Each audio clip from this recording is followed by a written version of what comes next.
Yo, once again, we're back. This is With Just a Messengers podcast. Of course, I'm Mo. I'm Mike. What's happening? It's Marcus. And you know, you can't do this without my dog Drew Money on the boards, of course. How y'all fellas feeling? I'm doing good, man. Been a good week this week, man. How y'all fellas doing, man? Feeling good, man. Feeling good. I didn't get the memo. Niggas was digging in the crates for the sneaks today. I would've brought some, some older heat out, but it's all good. Y'all fellas still dug in the crates today. I'm happy about that. Thank you. Well, how y'all, everything good though? Yeah, man. Can't complain, man. Just trying to stay cool. Oh, can't trying complain. to stay cool and, not get cooked in this heat out here. Yeah, it's already 90 degrees, and it's 10 o'clock in the morning right now. So It was feel like a 108 yesterday. yeah. Yesterday was nasty. Yeah, for real. But it's peak summertime, so I expect it. I expect it to be 10 degrees over what it feel like, though. Mm-hmm. That's crazy, but that's that humidity. That's South Carolina humidity. Hell yeah. So let's get into this shit, man. And the NOME X battle rap tournament. Yeah, no, not the main events. My bad. Yeah, not the main events. So we didn't really get a chance to talk about battle rap that much, but I had to shout out to Smack for that event last night, man. That was a good event. We had a couple of fumbles, man, like with Saga and Mike P battle. Saga damn near choked his whole battle away. Then he brought out a cop for I guess like his last round, and he still fumbled through that shit. So it was very ugly. how niggas fumbling these rounds? Can't be doing that shit, man. I think Smack got to start doing like a no choke clause or something like that in these contracts. Like if you choke it, you won't get paid your full amount or something, man. Like or you got to get back your other half. Real shit, no, because that shit it fucks up the product. You see what I'm saying? Like you can't be getting up there fumbling all through your rounds, dog. Like no. And Mike P was white too. Not saying nothing against Mike P because Mike P is dope. So not only did you choked against a white man, and when you brought out the police out there for your last round, you still was kind of like stumbling through that shit. So yeah, it was a bad look for Saga. Talking about he'll be back, nigga. Go to hell. I saw you was in your bag. I mean, I picked Mike P to win now 2-1. But it was just like not that hell no. I expected You like entertained. You want to be a battle. Yeah, because Mike P's a good rapper and Saga's a good fucking rapper. So I thought that was gonna be a good battle. I have Mike P winning anyway, but he 3-0'd his ass. Yeah, not to take nothing away from Mike P's performance because he was still cooking. I still think even if Saga would have came, like I still think Mike would have beat him. But that was good. Verb and Geechee Guy, that was good. I know a lot of people who watch, like, who came on the battle rap over the last couple of years. Geechee Gotti is like their favorite because he been champ of the year back-to-back years. And they recently started doing champ of the year like 3 years ago. Because I remember Old Red was the first champ of the year, and then I think Geechee won it back-to-back years. So, like, he back-to-back champ. I got Verb winning that one, but a lot of people say Geechee won. But I honestly think it was Verb 2-1. A lot of people just like the whole Verb for whatever reason. Daylight and Tay-Rock was obviously the battle of the night. That was trending like #1 on Twitter. A lot of people saying that's some of the best rap that they ever seen from Daylight. Yeah, that was some of the best. I can't disagree with that. Then you had Tay-Rock even like the first round was just like that was like an all-time heavyweight bout. Like the whole battle was a classic, but that first round, both of them was cooking. I didn't have a winner for the first round. I gave Daylight the edge, but it wasn't like no clear victory to me. They both was like getting in their bag. And Smack was happy too because Smack got up there.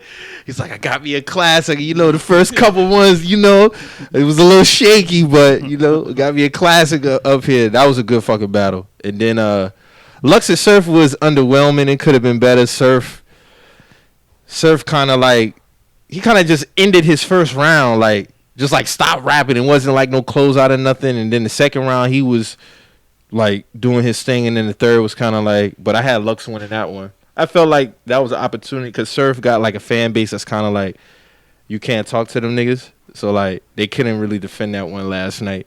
I noticed that niggas who like Surf is like you can't say nothing. He lost. Right. He lost that one. He can't even try to. No, he didn't come. And you had you had 8 months.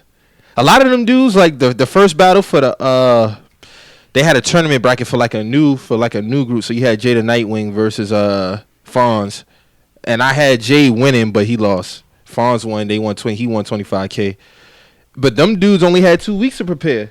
Damn, that's a So the come up rest for of 2 y'all- weeks. Hell yeah. The rest of y'all had like 8 months, bro. Yeah. Because no one was supposed to happen months ago, but you know, with the pandemic and Yeah, everything yeah. going on and shit. So, like, these niggas had to come better than that. Overall, though, Lux did what he was supposed to do. He wasn't even at his top tier shape, and he still was doing his thing. But Sir should have took advantage of that, being at the fact that he didn't really come like on his top tier shit. But overall, though, man, it was good to see the event turn out better. Daylight and Tay Rock definitely like stole the show though. That was a good fucking battle. I know the next one will probably be like 9 main events or Ultimate Madness. So we'll see what Smack got lined up for that. Shout out to Caffeine too, man. They had a good stream going on. I'm glad I didn't have no streaming problems, but you know, it should be even when Smack signed that deal, because I think he signed that deal like 5 months ago. With the caffeine deal? Yeah, the Caffeine Yeah, deal. that was like a few months ago. Yeah, so shout out to Smack for that. It's good to see Smack also like finally like reaping, you know, some benefits from that shit, because you know he one of the pioneers of this shit. Yeah. You got some other rap leagues too that I fuck with, like RBE and you know King of the Dot, but URL is like the home. Yeah, that's like that's the home. That's the Mecca right there. So shout out to Smack. Good to see Smack getting his money. Battle rappers getting compensated too, because that was a big thing too. Like. Yeah. It used to be before when Smack could hold events, like, you know, you couldn't record nothing in there. You know, he'll upload a few of the battles like 2 months later and shit. So with all the streaming shit going on, there was a good More structure to it. yeah, more structure to it now. So you don't have to worry about it. So the only thing I don't like is the commentary aspect in between the battles. Like, these niggas really do be dragging out the commentary and shit like that. Like, man, just go ahead and get to the next battle, man. But shout out to Jay Black and Hennessy, man. That was a good event, man. Niggas gotta clean their shit up though, man. Don't be getting up there choking, man. Yeah, that choking shit is crazy. Real shit. If I was Smack, I'd be like, hey, bro, like, if you gonna come back for next event, you gonna have to go to the PGs. And anybody know what a PG is? That's proving grounds or some shit. That's proving grounds for like up and coming niggas. You gotta take a PG nigga, get back right before you come back on the main stage. Real shit. Real shit. To the back blocks. No, real shit. I know Smack was happy for that Daylight and Tay Rock battle, because them first couple ones was kind of no. And Geechee and Verb was good. They didn't have no type of stumbles in they shit. But like Saga and Jada Nightwing and more so Jada Nightwing, Fonzie pretty much delivered. But rest of them niggas, you gotta have a no choke policy, man. Real shit. You niggas get up there, you start choke, because you take away from the Right. you know, you take away from it, man. The fans don't want to see that shit. And then also you gotta look at it on Caffeine and like, hey man, like, Yeah. we try to deliver some shit. And we invested into And this we shit. invested. So you can't be getting up there choking. Saga was over there looking to the right, like, help me. No, cause we just had, and you know, everybody know I fuck with Twerk, but I gotta put an asterisk by Twerk. I gotta move him down my list because he choked horrible. I watched 2 weeks ago. that shit. That was disappointing. That was horrible as fuck. You know, I'm like how you say, like, a lot of new niggas just coming into battle rap and watching it like on a consistent level, like to see, because I've been said like Twerk my favorite. You know what I'm saying? So to see Twerk like stumble like that, I was like, oh no. And like, shout out to Swamp too. He's from South Carolina, so I think he's from Lake Marion. But shout out to Swamp, man. He did his thing versus Twerk. man, we had a rap battle league around here. Yeah, they did. I can't remember the name of it though. They used shout to out hold. all those- They used to have battles right there downtown. Yeah, and they used to have them right on Ashley Phosphate too. Shout out to those brothers, man. They need to bring that shit back, man. Yeah. That was a couple years ago, but they need to bring that shit back. But that's good to see a South Carolina nigga get on the main stage. that's good. You know, shout out to Swamp. Swamp nice. So I think his next battle will probably be against who they say they wanted him to go up against. I can't even remember. Shout out to John the Don and Av too. Both of them got corona. I think Av he got the worst of it. Because John and Ill Will was supposed to battle last night, but they didn't because, of course, you know, his situation. But, you know, shout out to them. Hope they get better. Yeah, man, that's about it, man. Twerk, man, you got to get your shit together, man. Please do. That was disappointing. You got to bounce back. This nigga pulled out his phone, bro, and still couldn't finish the round. Damn. I was like, God damn. That was like really disappointing seeing that. Like, nigga pull his phone out and you still stumbling. Like, I can't believe I'm doing this shit right now. I'm like, nigga, I can't believe you doing this shit right I definitely can't believe. Yeah. That's an ugly loss. Yeah, it is. It is. It is. And then on top of that, like, I bet you niggas won't start choking if you hit their pockets, though. That's why I say if Smack put in a clause in their contract that if you get up there and, like, you And like if you like 5 seconds, 10-second type shit, that's different. But if you choke like a whole round away or back-to-back rounds or the whole shit, no, dog, you gotta come up off something, man. Like, no, you can't be getting your full pay. It's only fair though, cause you dare to do your due diligence, man. So you can't get on their 8 Mile shit, man. Take that shit seriously. Shit. But yeah, man. Shout out to Smack, man. Shout out to Smack. Shout out to URL. Y'all held it down though. All right, so moving on, man. T.I. and 50 Cent, man. I've been waiting to talk about this shit, man. What's up? I've been waiting to talk about this shit, man. I just, I really hope this shit go down, but being this might be like out of all the versus battles that's been going on, like a lot of talk is on this one. Yeah, right man. here. This is the most anticipated. This one, like man. niggas really want this one to happen. Cause a lot of this shit is regional bias, man. I see a lot of niggas saying 50 gonna get smoked. But then I heard a lot of people on the New York end who stay in New York scene, they see a lot of T.I. disrespect. And, but to me, it's even kill. Like, this shit can end 10-10 both ways. It really can, man. I think niggas forget how 50. Everybody know I spoke. Who's on that episode with us? Reggie? When I was saying I'm not a big fan of Massacre. There's like a couple tracks on Massacre that I fuck with. But even outside of that, niggas ain't gonna act like 50 don't got hits to go with T.I., dog. It's the reason why T.I. called that man out. Like, people, he could have picked anybody. He picked he picked 50 for a reason, dog. 50 he ain't about to just get up there and just run through that, man. Nah.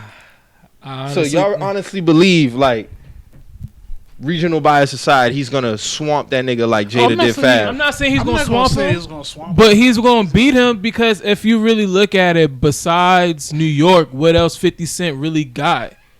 T.I.'s songs have crossed through many regions, been through many areas beyond just New York. I'm saying no, and then no. I'm just saying what I'm saying is this, dog. Like, a couple of, like, besides the first album, a lot of those songs from the rest of them shit are all regional hits. They're all songs that mostly, if you're a New Yorker, you would know those songs or get those 50 Cent songs. A lot of T.I. songs stretch everywhere. But a New York nigga would say the same thing. No, bro, because a New York nigga would say the same thing about T.I. shit. No, nigga, if you ask a nigga from Cleveland, if you ask a nigga from Milwaukee, if you ask a him nigga about from trap Chicago, music, or I'm serious. Or if you ask a nigga, dog, I'm telling you. No, T.I. got all that. T.I. got all that. 50 Cent don't got none of that. So before Rubber Band Man, what was a national wide hit before from T.I. before Rubber Band Man? 24s. And then you had Dope Boys in the Trap. He still had the song with Pharrell before then with Beanie Man. I'll give you 24s, but I'm serious, he didn't have no like national wide hit on. No, but there were regional songs. But this is the thing about, like, I don't think people really get.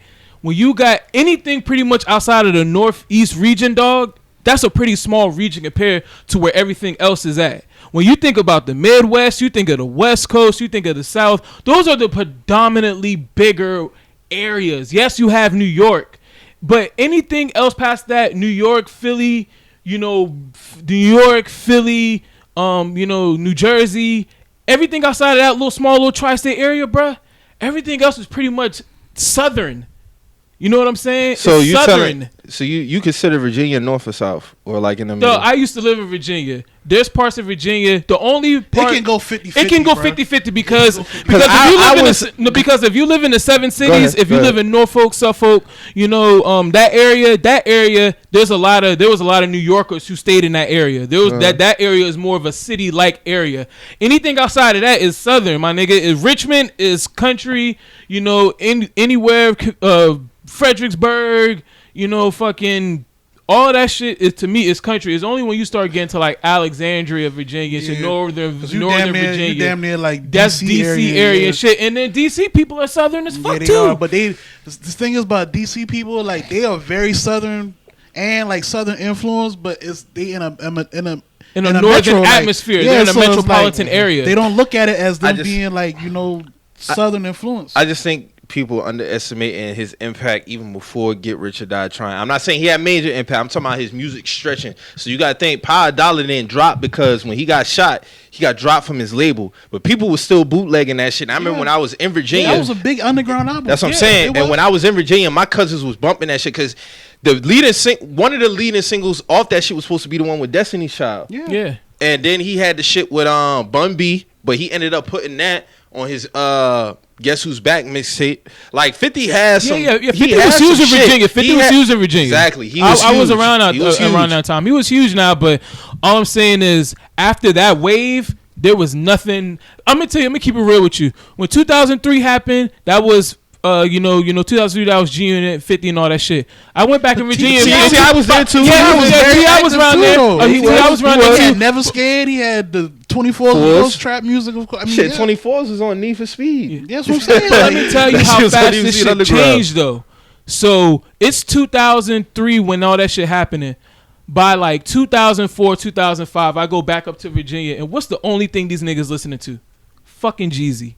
Like, and within a span of 2 years, that nigga, quick. Just like that, everybody's listening to Jeezy. Yeah, everybody got their time. You know what I'm saying? But I'm just saying, it's just. But in terms of T.I. and 50, you think he's gonna just walk into that battle and win like 15-5 or some shit like that? No, I'm not saying. But all I'm saying is it's possible. It's possible. It's like we always say. Depending how it plays, how niggas pick their songs. But the thing is this though. But T.I. was still in there when Jeezy was still there. T.I. was on Jeezy's first album. It was always so it's like T.I., your boys are still going. 50 Cent was already done by that. By that time, bro. He already been killing all of New York. He already done had the fuse. As much as I didn't like Massacre, niggas was still killing that shit. I think that album went gold or platinum. I fuck with that album. Because by that time, 50 Cent fan base as far as white, it was blacks, it was suburban. It was suburban by that time. He took a lot of Eminem fans too.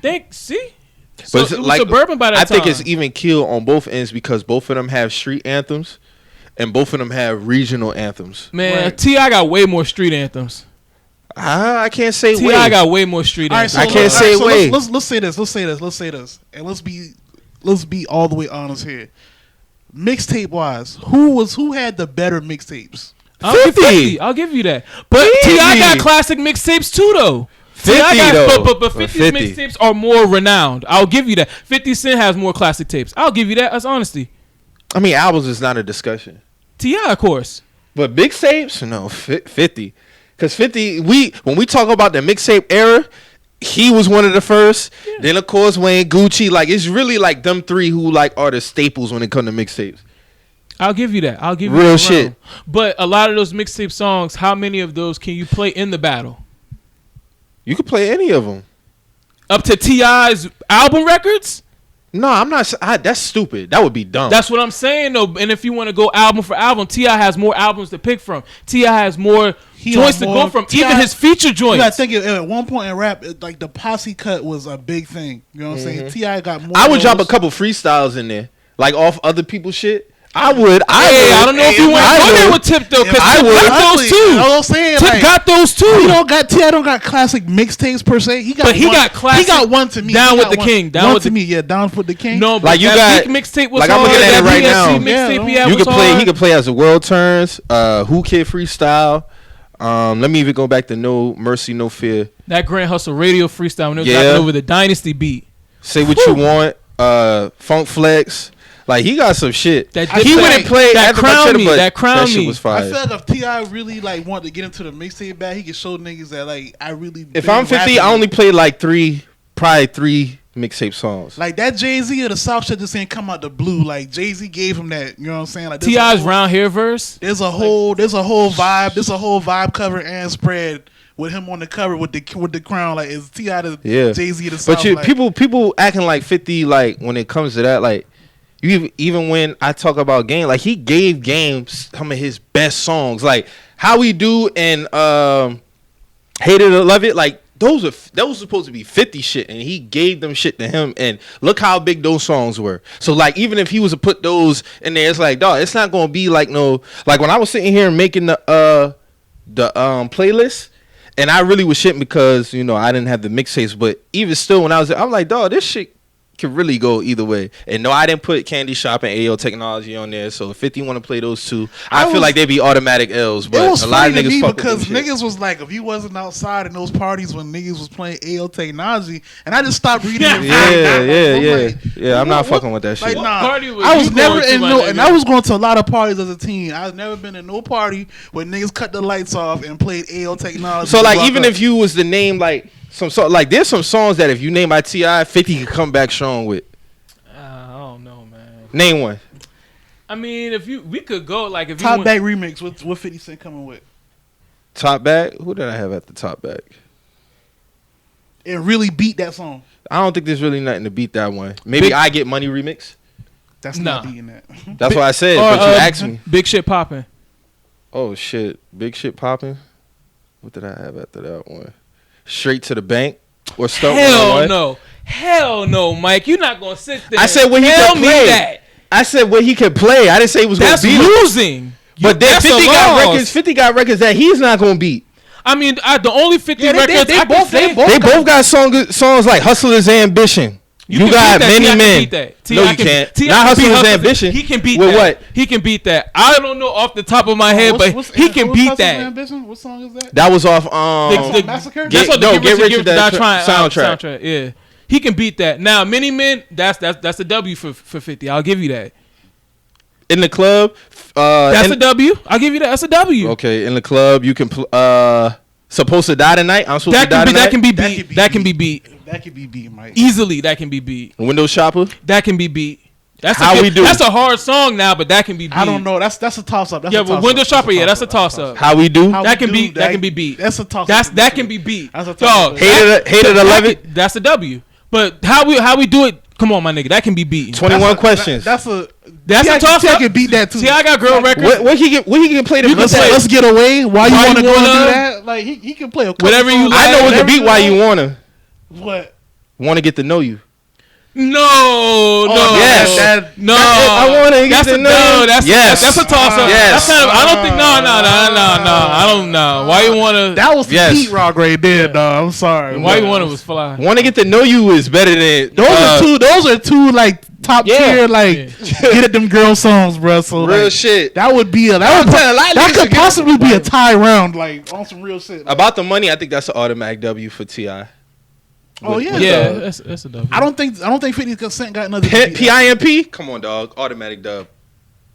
I'll give you that. That was a hard record. He could play whatever you like if you want to next to that, but nah, that's not gonna win that. That's not gonna win that. We're not gonna waste a record on that one. That's a I know a lot of niggas don't like this song. This song fire, but Bloodhound with Young Buck. Yeah, that can be beat easily. That shit fire though. I fuck with that shit. That song hard, but that can be beat. Wankster. That can be beat too. With what? He gonna have to play Rubber Band Man. Yeah, you can play Rubber Band Man. You can play. I play 24s against that. But T.I. got a lot of sleeper cuts on his album, like In My Hood. Man, you could definitely beat that though. No, that shit fire. Man, I put Easy. I put Easy or T.I. Look What I Got over that. Yeah, Look What I Got was hard too. That's what I'm saying, bro. Wankster can't be beat. I think Wankster can be beat. And niggas could trip, but 50 could play Big Rich Town in that battle. He could, but niggas know that shit. Niggas know that shit word for word though. That shit fire. Corny though. That shit fire. Yeah, that'd be corny. Not really.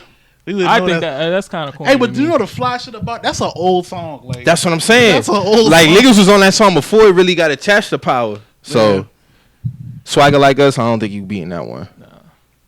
We Taking Over verse. What 50 Cent playing for that? He don't really got a verse.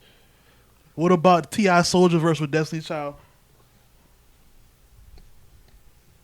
I'm just gonna go. Best Friend. I'm gonna just name some features. What about about Never Scared verse with Bone Crusher?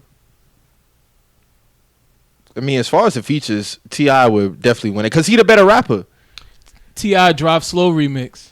Oh yeah. Yeah, that's an automatic W. Smoke it. But that's what I'm saying. It's all about how you gonna approach this battle. So how many feature verses do you think these niggas are gonna put on there? I don't know. Do you think T.I. can win with a bulk of just feature verses versus 50 songs? Like it has to be so. Like what type of strategy are we going into this battle? Like for the sake of the podcast, I'm taking 50 on this battle. I'm definitely taking T.I. For the sake of the podcast, because niggas is saying 50 gonna get washed, so I'm taking. I'm not saying he gonna get washed, but I got 50 edging him out.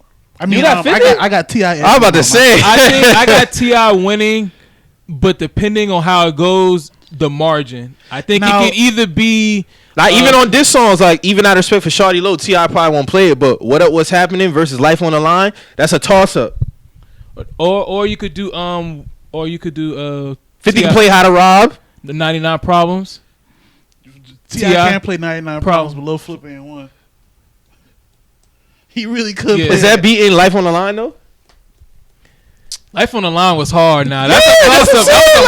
That's a toss-up. But dog. And 50 can play Hail Mary. Yeah, he could play that. If he was talking diss songs, he could play that. He could play that. He can't play. It'll be funny if he played. He's not playing Ghetto Quran. If he played Piggy Bank, I'd cry. Oh yeah. I would cry laughing if this nigga played Piggy Bank, dog. Like, oh my god, bro. But yeah, no, 50 really was like his life. Like his life story is just wild, bro. Like that nigga really was like.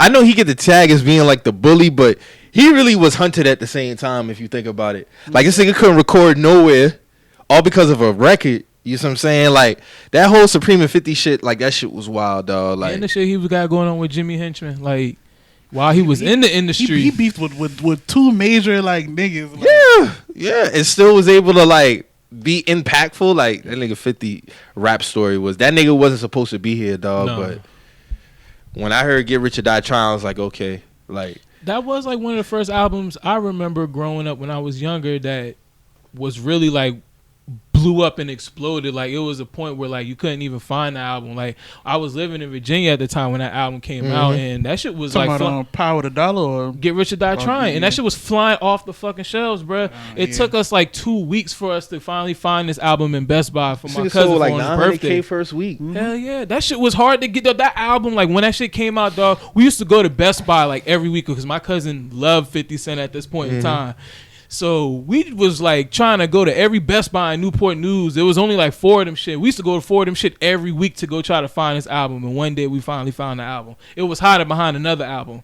Like somebody was probably trying to hide that shit and try to come back and get that shit. Some little nigga. Word, dude. Then it was too late. We didn't snatch him. So, but that album was crazy. That was the first time I seen an artist blow up with my own 2 eyes and be like, God damn, dog, these niggas is everywhere. Like where you could really grasp. I'm saying like G-Unit was a movement too. Now like niggas gotta remember, dog. It was them niggas really had some hits going on. So what would be the last song T.I. play in the battle?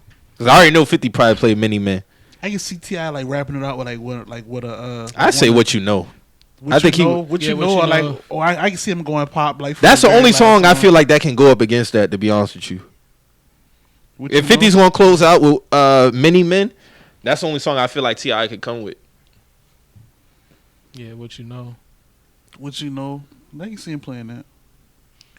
And then speaking of, it's all about approach, man. So like when they gonna do this shit? Like oh, they don't know yet. But he calling that man out. But I think it could be like a 11-9 type. I don't think it's gonna be like no 15-5 like how Jada did Fab. It's all about approach, and I go for either way. Like T.I. fuck around and try to, take it easy, or just 50 just come with straight. Yeah, I don't bullshit. I don't think neither one of them gonna fall to the wayside like Fabulous did. Like out of all these battles like that been going on, all these versus battles, I've never seen one get down. And it's funny to me because they saying T.I. will like really just walk this nigga. So you got to think about it. Would he have walked Jadakiss? Who? T.I.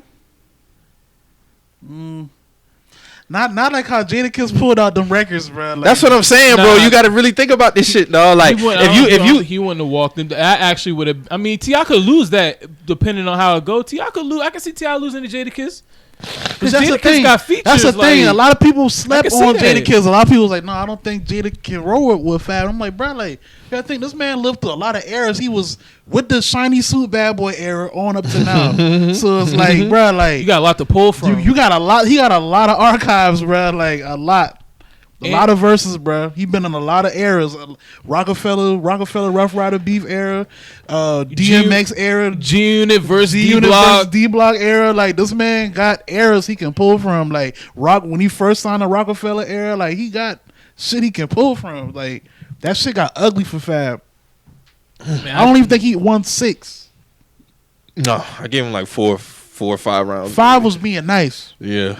But one thing you do see in these battles, it's like the people who you thought had the strong catalog really don't have. Because even at Fab should have stuck to his strong point, which was his mixtape bag. I don't know why he ain't did I that. don't know why bro ain't never played nothing off There's No Competition in none of his Played battles. one song. Played one song. Bro, he should have played Suicide. He should have played More fucking Cash, More Hoes. More Cash, More Hoes. He needed Frank Billionaire on one Word. of these songs, bro. Like there was no Frank Billionaire. There was no Paul Kane. There was no Paul Kane. He didn't play nothing from Soul Tape 1 or 2. I don't Fuck get 3. it. He didn't play nothing from 1 or 2. I'm like, nigga, you trip. His DJ started playing the shit after the fact.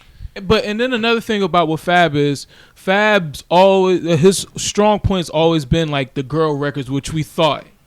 But now I'm coming and seeming like your girl records ain't really Jada has some. as I thought they were. Jada has It some had a shit. little bit more wave when it came. And then the way how and then like the verses on Jada's girl records, like how they were, like how he was talking, spitting on them shit. You know what I'm saying? Like Ride or Die chick. That man was talking that shit. Dog. Word, Like, you know what I'm saying? So it wasn't even like he got girl records like the Ride or Die chick, and he also got girls like the Mariah Carey records. So who got better girl records, T.I. or 50?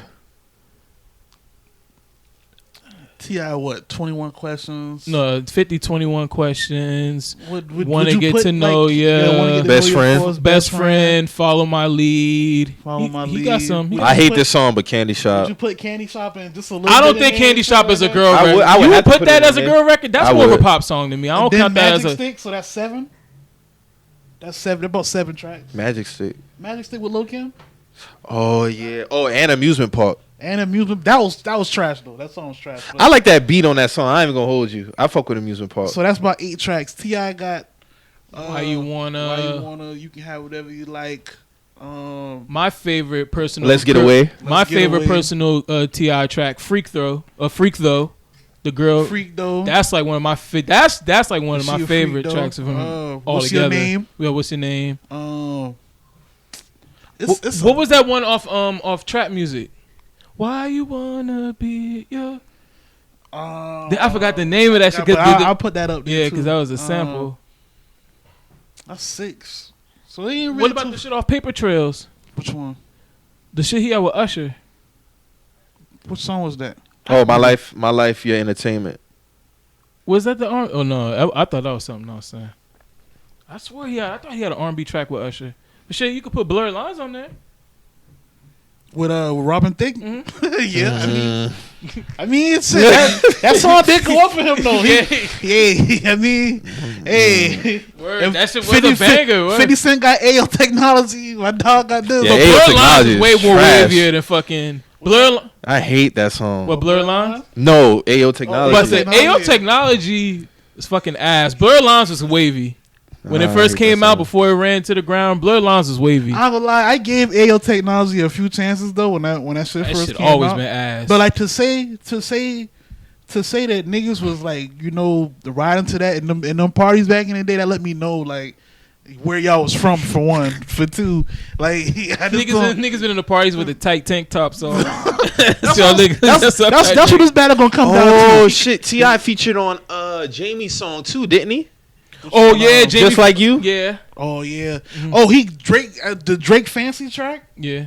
Drake Fancy Track. Yeah, He killed that verse. I'm saying T.I. got the better features for sure. Yeah. Cause So he not gonna have no whack feature.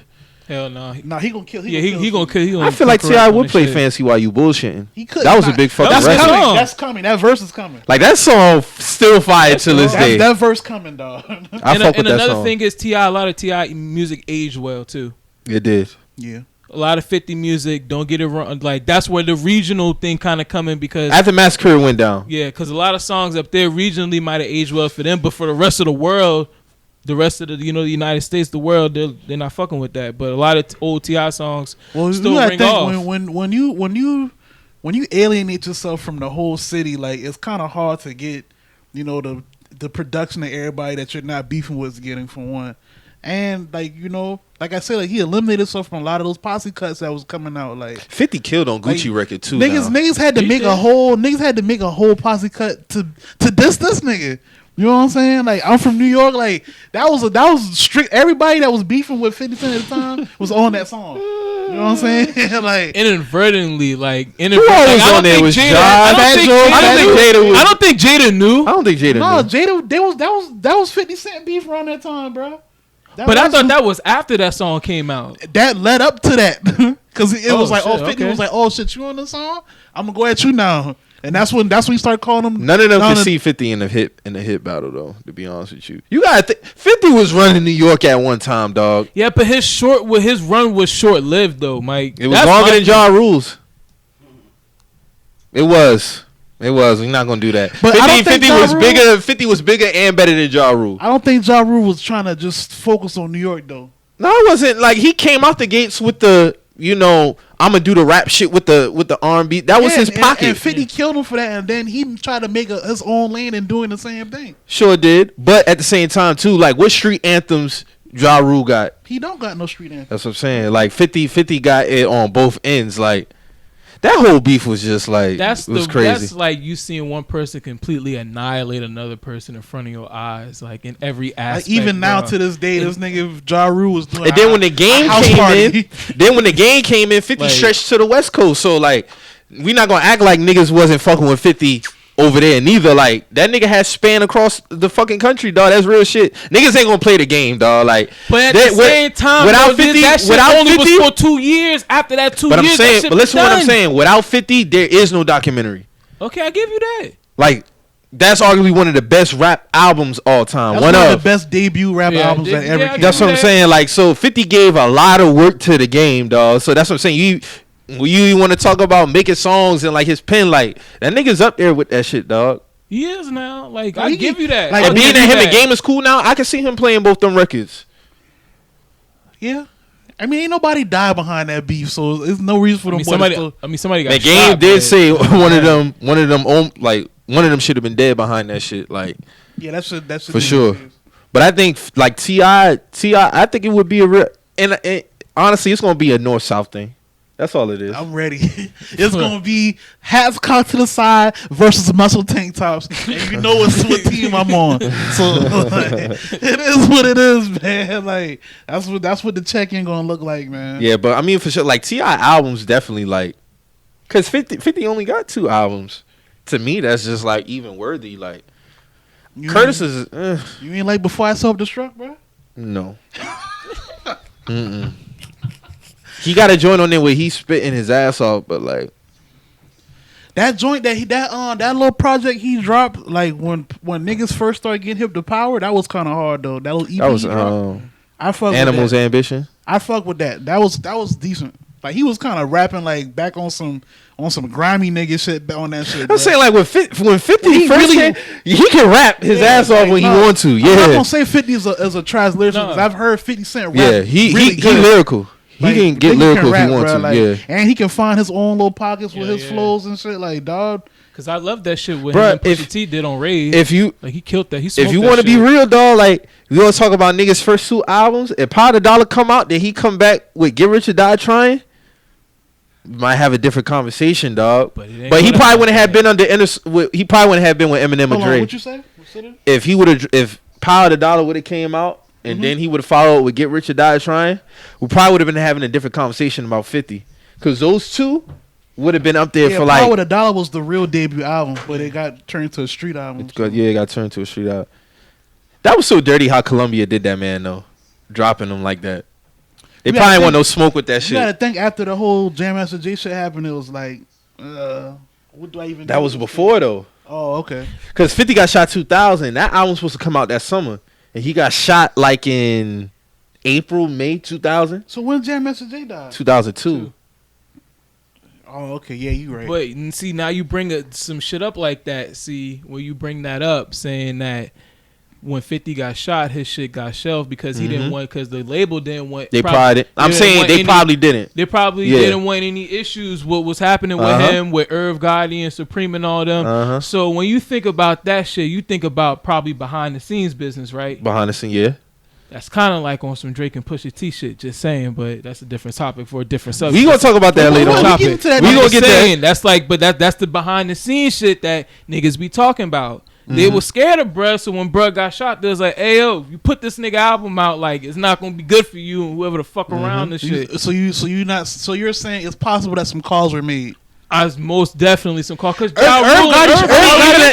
at that time, we knew that. Like even as a kid, I was like, damn, like they just gonna shell the because it was bootleg. Yeah. Everybody was just getting the shit off the street. Yeah. So it's just like, why the fuck they didn't put it out? Irv strike me as a nigga that would do that. Yeah, he strike me as somebody who make that phone call behind the scenes. I mean, just going off how he treat like artists that would sign his label, like he strike me as a nigga that would make calls. Like, they saying he did the same thing to Ashanti and Lloyd, so yeah. I wouldn't put it past him. They saying allegedly that's why Jam got killed because he was the only one backing 50. He was the only one that would allow him to come to the studio, record and all that shit. They like I'm saying allegedly because I don't know. They saying that's why he got killed because he was supporting 50. Like for this nigga to go to and this nigga had to go to Canada to record shit. Like most of his mixtapes recorded in Canada. Oh shit, I didn't know that. Mm-hmm. Some of them recorded in the city, but for the most part, like after when he had to lay low for about a year because he came back with Guess Who's Back 2002. Mm-hmm. Early 2002, maybe March, April. He got shot 2000. So you almost talking about almost 2 years just laying down, recording and shit like that. And then when he came back out, he still put some of those records that was on par of $1 on the mixtape with his new shit. So, I mean, I be forgetting Mike's from Queens. Of course he didn't know this shit. Like, but it's just like I don't know if we get rich or die trying if that doesn't happen, you know. So I don't know. But 50 and a lot of you gotta remember too. A lot of people thought they was fucking stupid to get this nigga $1 million. Yeah, because they didn't think bro was gonna be around. I don't know if y'all remember when Star he put that clip on his mixtape when Star was talking about that shit. Yeah, and Star was like, nah, I don't see it. Like they just don't give niggas $1 million. Like 50 Cent also talked about that $1 million. Like he was like. That $1 million wasn't even $1 million because he was still selling crack after he got that $1 million. After that, it all broke down. After he paid everybody that needed to get paid. Yeah. After he, paid taxes, paid taxes, of course. He said he had like a little under 100K. He said I was still selling crack. Like I was like that. Niggas thought I had a M like that. No, that didn't happen. Yeah, like that. All that was just going to recording and like, paying producers and all that. Because you got to think. But he recouped real well because you got to think like out the gates with 900 first week, and then you come back the next week sell another 100. And I think the album sold like 8 million. I thought it went diamond. Probably did. It did. It went down. It went like sold 8 million. So he came up big on that. But at the time, to the label to get somebody $1 million, to them that seems like okay, we investing some big money into you, so we need you to make this shit work. And at that time, people thought like Dre and M was stupid to get this nigga $1 million off the heels of what he was dealing with and shit like that. But that nigga made that shit work. But sometimes it take that outside point of view because if they probably didn't even really know the extent of what this nigga really had going on because they're in Detroit and LA and he's in New York. So from an outside point looking in, you just thinking, oh, this nigga music is incredible. But see, Eminem said when he first heard this nigga, he was like, man, that's some of the best rapping I was like, I was sold immediately. So. So they wasn't really looking at it from he got all the. They didn't give a fuck about that shit. Because Dr.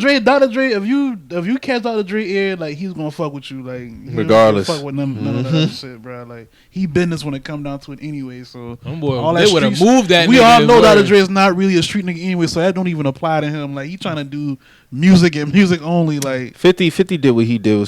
Even if you look at his team had the better albums. Lloyd Banks got some shit.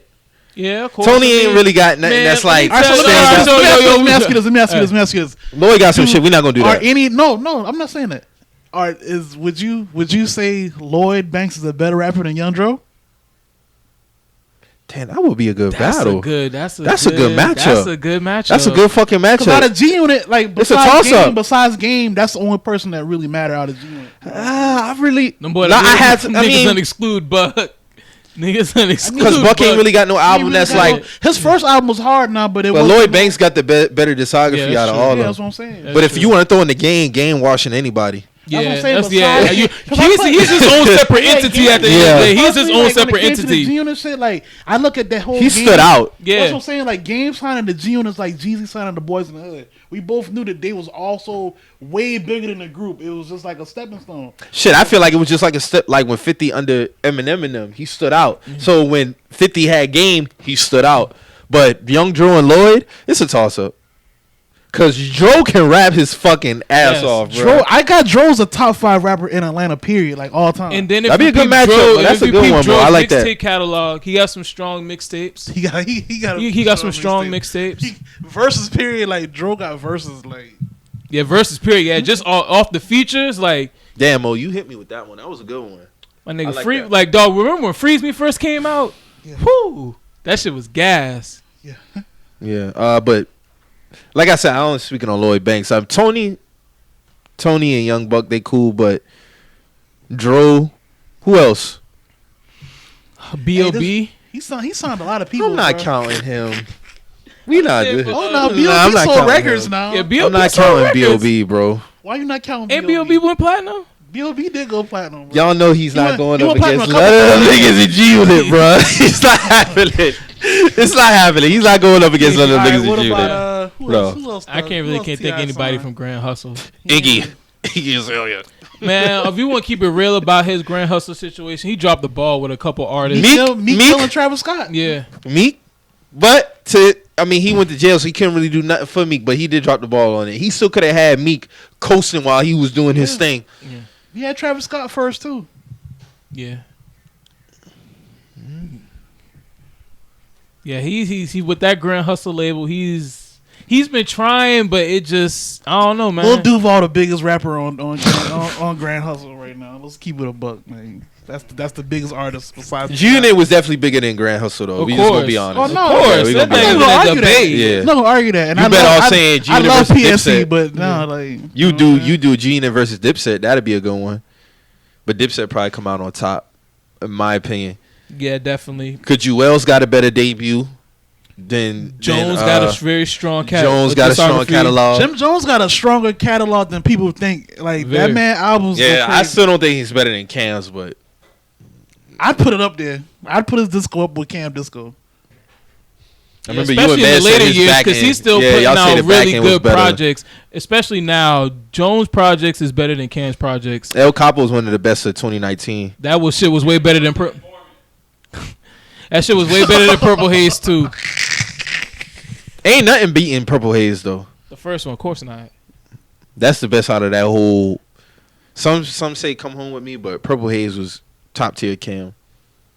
In my opinion. I give it to Purple Haze, but Come Home With Me is like one of my favorite Cam albums. Killer Season is one of my favorite Cam albums. A lot of niggas don't like Killer Season. I I love love Killer Killer Season, Killer bruh. Season, dog. I love Dope, dog. That Killer shit Season was fire. dope. That shit was fire. bro. I fuck with that. I think Come Home With Me probably is a better album, maybe, but I find myself listening to Killer Season and Purple Haze probably way more than any other Cameron albums. So give me the final tally, man, on 50 and T.I. What's the final tally score? 15-5. This nigga disrespectful, I ain't gonna bro. say No, all that. I ain't gonna say that. I ain't gonna do that. No, That nigga I ain't gonna do that. I'll probably do like. You can go 11-9. Yeah, I'm about to say I'll go 11-9. It can go 11-9 or it can go 15-5 depending on how I get played. 15-5 is possible though. Yeah, 15-5 is possible. But I'll go I'm 11-9. gonna I'll cut go 50 him. some more slack just based off I know how 50 can get down. So I'll say 11-9 being respectful. I'm saying 11. Niggas not gonna act like when we was in school, niggas wasn't G Unit. That's what I'm saying. go It went we had from- Reggie. Reggie even said he was pro G Unit. No, he was. I'll say this. For me personally, growing up, it was 50 Cent, but it was also T.I. and then Yeah, it was there. And then it went 50 started going down. Then you had T.I., Jeezy, everybody else started. Then Wayne, of course. 50 Cent was Yeah. just he had kind of plateaued for a while, so That nigga, I don't know what that nigga was second going head to head with Kanye for during 07, that 07 time frame. That nigga was tripping. Hey man, That nigga got washed first week. I knew that was gonna happen. And I was like, dog, So they got washed. bro, you just coming off Massacre. I don't think this is a good idea, bro. Like, And Kanye was coming off to me arguably. Yeah, his Late best Registration. album. A lot of niggas say Late Registration was his best album. niggas really wanted that Kanye album. We could Yeah, have Graduation. We could have done without that 50 Cent album. Curtis, I don't fuck with that album at all. The culture needed the Graduation. The culture needed that. That album came out at a perfect time. Yeah. Like, man. Shutter glasses, cardigans. Niggas wearing the different color cardigans with the Aqua 8s. when niggas did the Taliban head wraps around their neck, like Kanye, I was like, oh, y'all wildin', bro. Y'all in y'all bag. Did y'all see that clip where T.I. told when he was talking about how Hove told him that it was the backpack rappers that was hating him like around that time. It wasn't more so the South rappers. It was more so the backpack rappers that was he was getting hate from. From who? Jay-Z? No, Jay-Z said that was the type of rappers that was hating on him at the time. Yeah, it was the backpack rappers. Yeah, because it wasn't really a South thing. Yeah, there was a lot of rappers who I give it to people like Jay-Z. I give it to Jadakiss, Raekwon. There was a lot of early guys from the up north who was rocking with down south rappers. Even Lord Jamar and UGK got a record together. Yeah, you know what I'm saying. So we've always people. I'm saying like Bun fuck with them. They always like Bun was fucking with 50 Cent when niggas really wasn't fucking with 50. You know what I'm saying? Yeah. So. We've always shown love. It's just sometimes we feel like the love ain't get reciprocated back. But to go back to your backpack with Jay-Z, I remember that because around that point in time, that was around, when Jay-Z was in, that money cash hose bag, all that shit, all the shiny shit. And there was a lot of rappers hating off that shit. Just like how when Big was coming up, the fucking... Jay-Z was kind of an extension of that. Big, because when Big was coming up, he was like, it wasn't, like you said, the down south or really even the West Coast rappers dissing him. It was niggas like Nas and Wu-Tang, the quote-unquote real hip-hop niggas. They said they wasn't fucking with Dog because Dog was talking about wearing Versace, living large, all that player shit, and they were grimy New York niggas. So you know what I'm saying. So the South has always shown love. They felt like Biggie wasn't representing the city. Wasn't representing New York like a true New Yorker. When really and honestly, bro, from it's two sides to the coin. Yeah, and then honestly, from what I've seen, because I have friends from New York, and the people who I've been kicking it, the people who I kicked it with, the people from Brooklyn and the people from Harlem are the people who most identify with like down south people, because every time that I when I'm around, when I've seen them, and when I hear their musical taste, even from back then, when Biggie was like, when they first met UGK, they was like, bro, we fuck with all that shit. We fuck with Scarface, we fuck with the Ghetto Boys, we fuck with all that kind of music. And everybody who I've ever met from Brooklyn or Harlem all have an appreciation for down south. They're gonna have more appreciation, more so. I'll say Harlem. Harlem probably the most like Bronx and Queens. You're gonna have a more hip hop. You're gonna have more of a pushback. Yeah. And even me personally, like living in Queens, like them niggas was like strictly, because you gotta think Nas was like a god in Queens. Like if it wasn't that, or like LL and all them, like them niggas really stuck to their fucking roots in that borough, because you gotta think of where, like, you had Run DMC, then you had LL, and then now you have Nas come. So they had three like generational type niggas. So you're gonna get more pushback from Queens and the Bronx than you are Harlem and Brooklyn. You know what I'm saying? So that's an accurate assessment. I can say that. Cause I know a lot of people who are from Harlem, and them boys love fucking down south music. Like when there was niggas. Cameron was fucking with niggas from the south. You know what I'm saying? Cause I had a homeboy who was from Harlem. He came down here. This nigga was fucking with Boosie and Webby, like super tough. So that's just from my obsession. Observation. What I've seen and how I've met from them. Like, because I've met people from all boroughs of New York. I've met and then especially when I went to basketball camp, you meet a lot of these niggas, and a lot of people who from New York who I was cool with were guys that were from Brooklyn, and were guys niggas was from Harlem. You know what I'm saying? And they just come to find out that a lot of them boy, a lot of people from down south, they move up north. So it's just a thing. I don't know no niggas from Staten Island.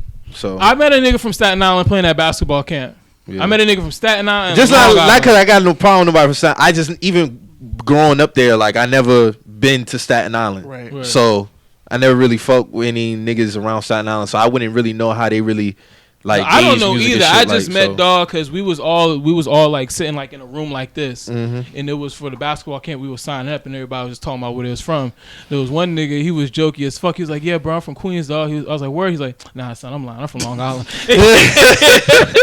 I was like, "Oh shit." You kept it real though, because a lot of niggas were around with that.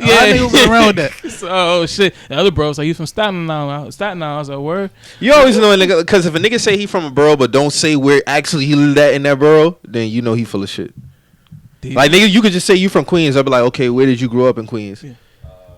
You see what I'm saying? Yeah. Like, I say I grew up in Rochdale. Hey, I'm from Charleston. Okay. Where you from in Charleston? Man, I'm from Buford, bro. Like, exactly. Nowhere near. What? So if a nigga just say the bro without actually saying like what part, then you know, like, all right, man, like it is what it is. But okay, like I said, I think it'd be 11-9 too. Either way, so I'm rolling with 50 just for the sake of the podcast. Feel that.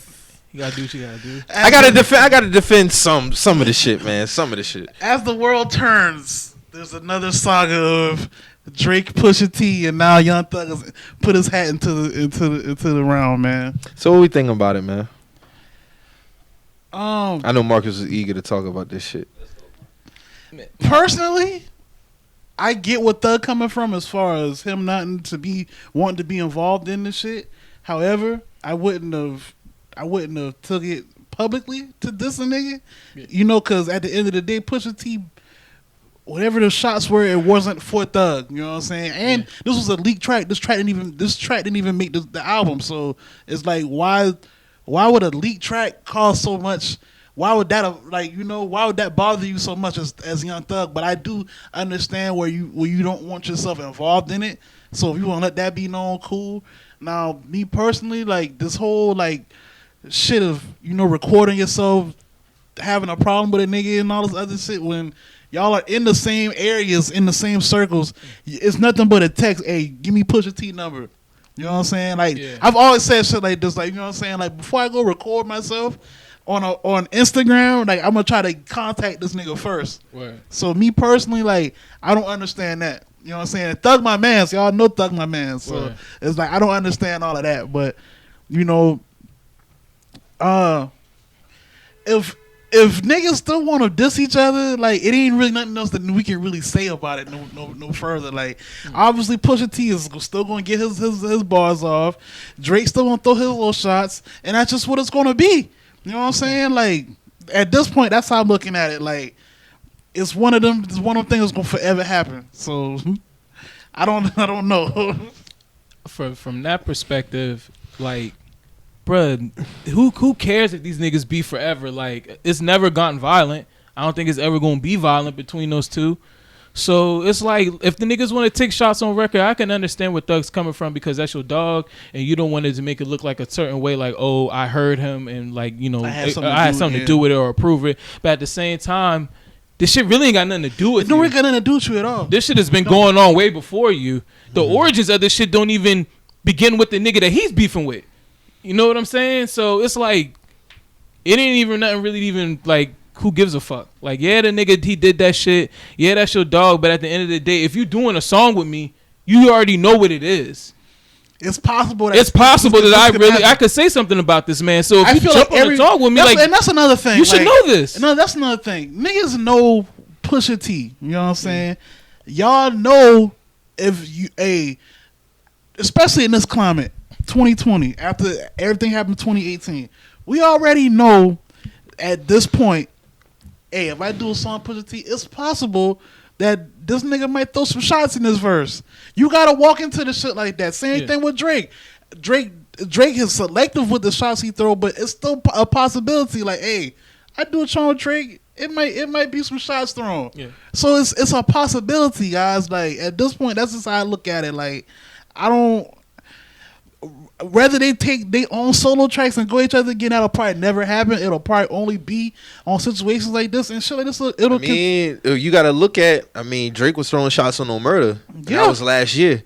You know what I'm saying? So I mean, if these niggas still want to go back, my only thing is like, even after No Murder going into the interview and all that shit, it got to a point now. It's like, all right, dog say he took the L, niggas lost. But if you still want to, we not gonna get what we really want from the shit as fans. That's where my frustration is at with it. You know what I'm saying? Like, it's like, to the point now, dog say he lost, took the L, took W. Now Pusha still want to. Me personally, I don't give a fuck if he's diss him on anybody album. I don't care if no disrespect to Pop Smoke. You know, if he wanted diss a man on Dead Man album, cool. Like, that's his prerogative. He can do whatever the fuck he want to do. Been a talking point of Pop Smoke was still here. That's why I say I can't really see how people want to use that as a crutch. Like that would have still happened if that man was alive. And be real, would Thug even have known who bruh talking about if somebody didn't tell him that? Like Pusha T said on his Instagram, he was like, nobody would have known about this shit. Somebody would have had to told you that I was talking about this man.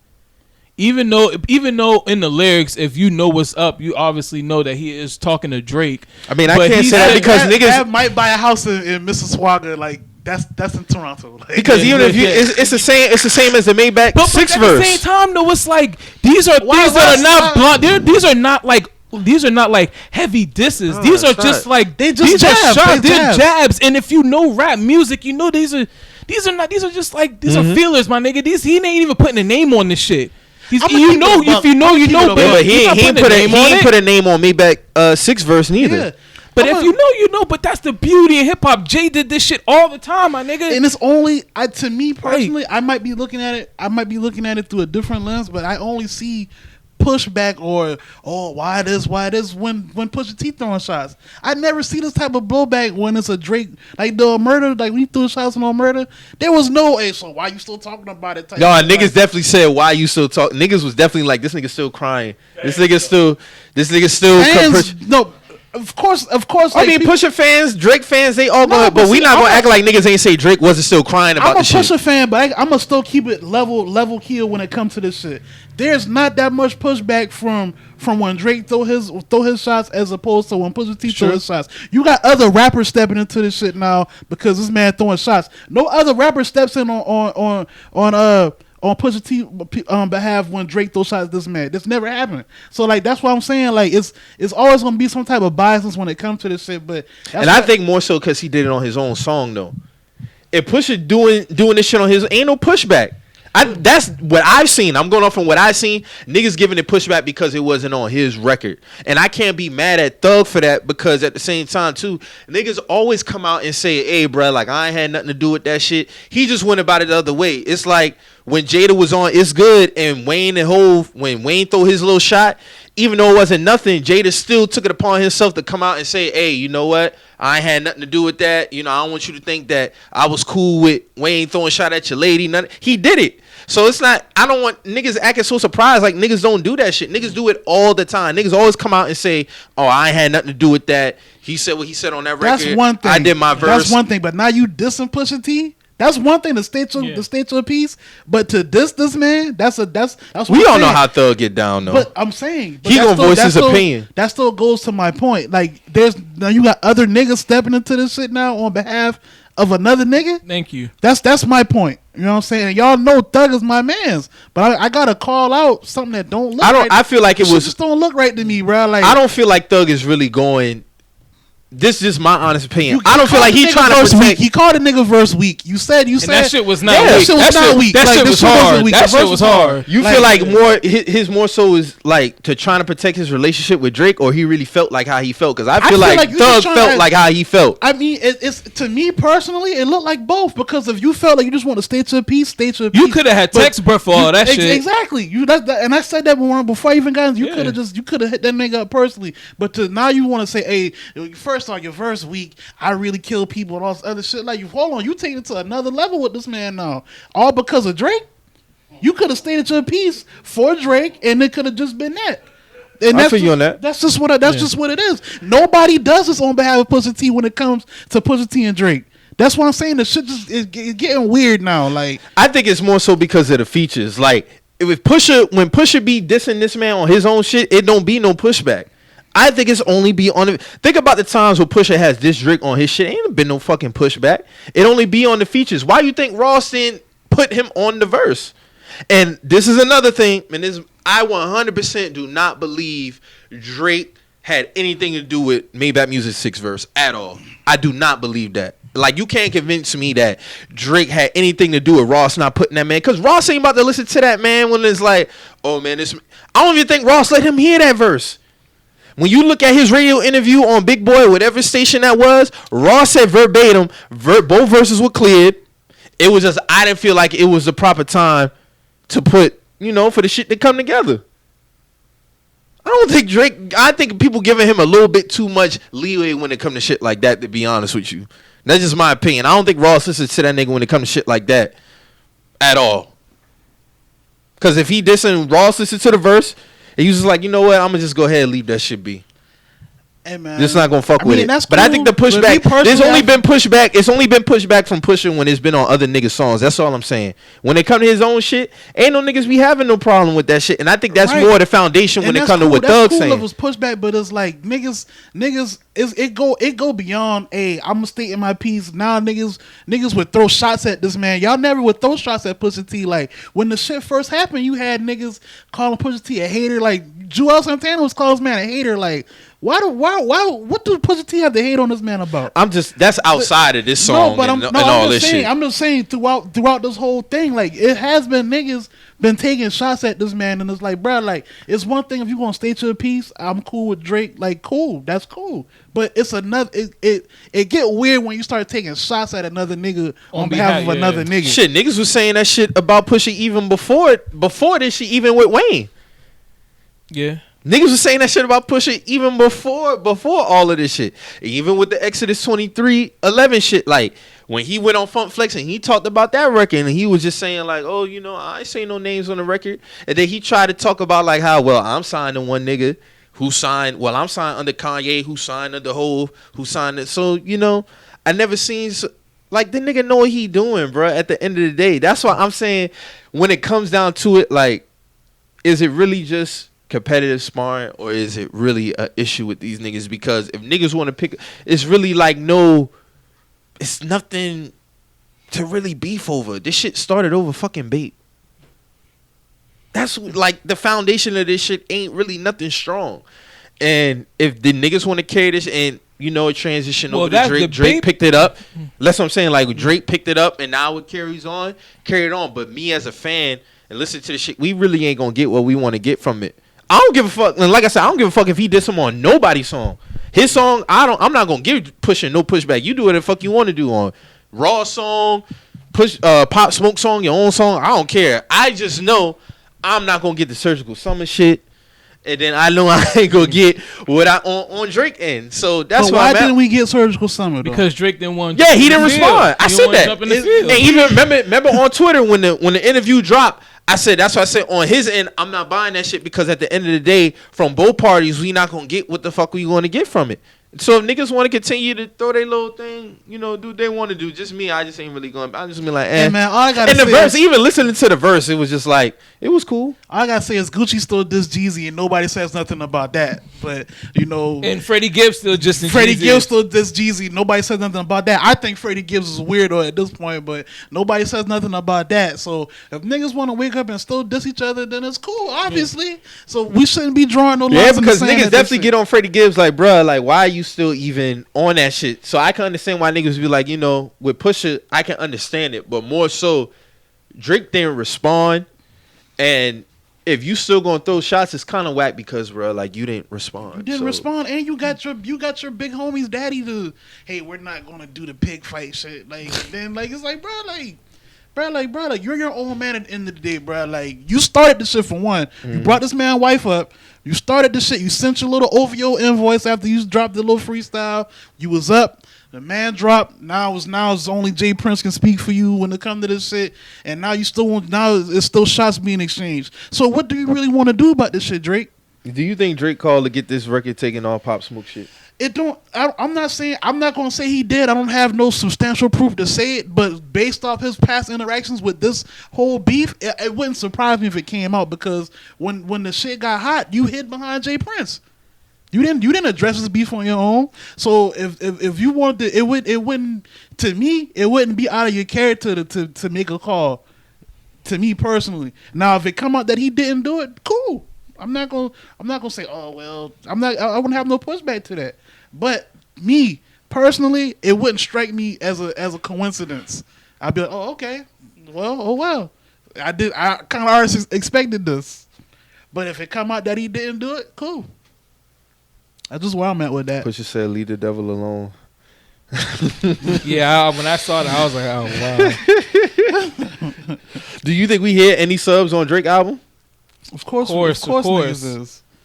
Of course, niggas is. Both of them niggas bite from the Book of Hove, so you're gonna hear those subs. And you gotta think Pusha T. Both of them boys will bite from the Book of Hove. I feel like Pusha T is like Pusha T at this point is like I'm gonna just say whatever I want to say now. Like, it don't even matter. Like, you know what I'm saying? Like, I mean, Hov did double back on Blueprint 2 after an apology. And I love Blueprint 2. I love that record.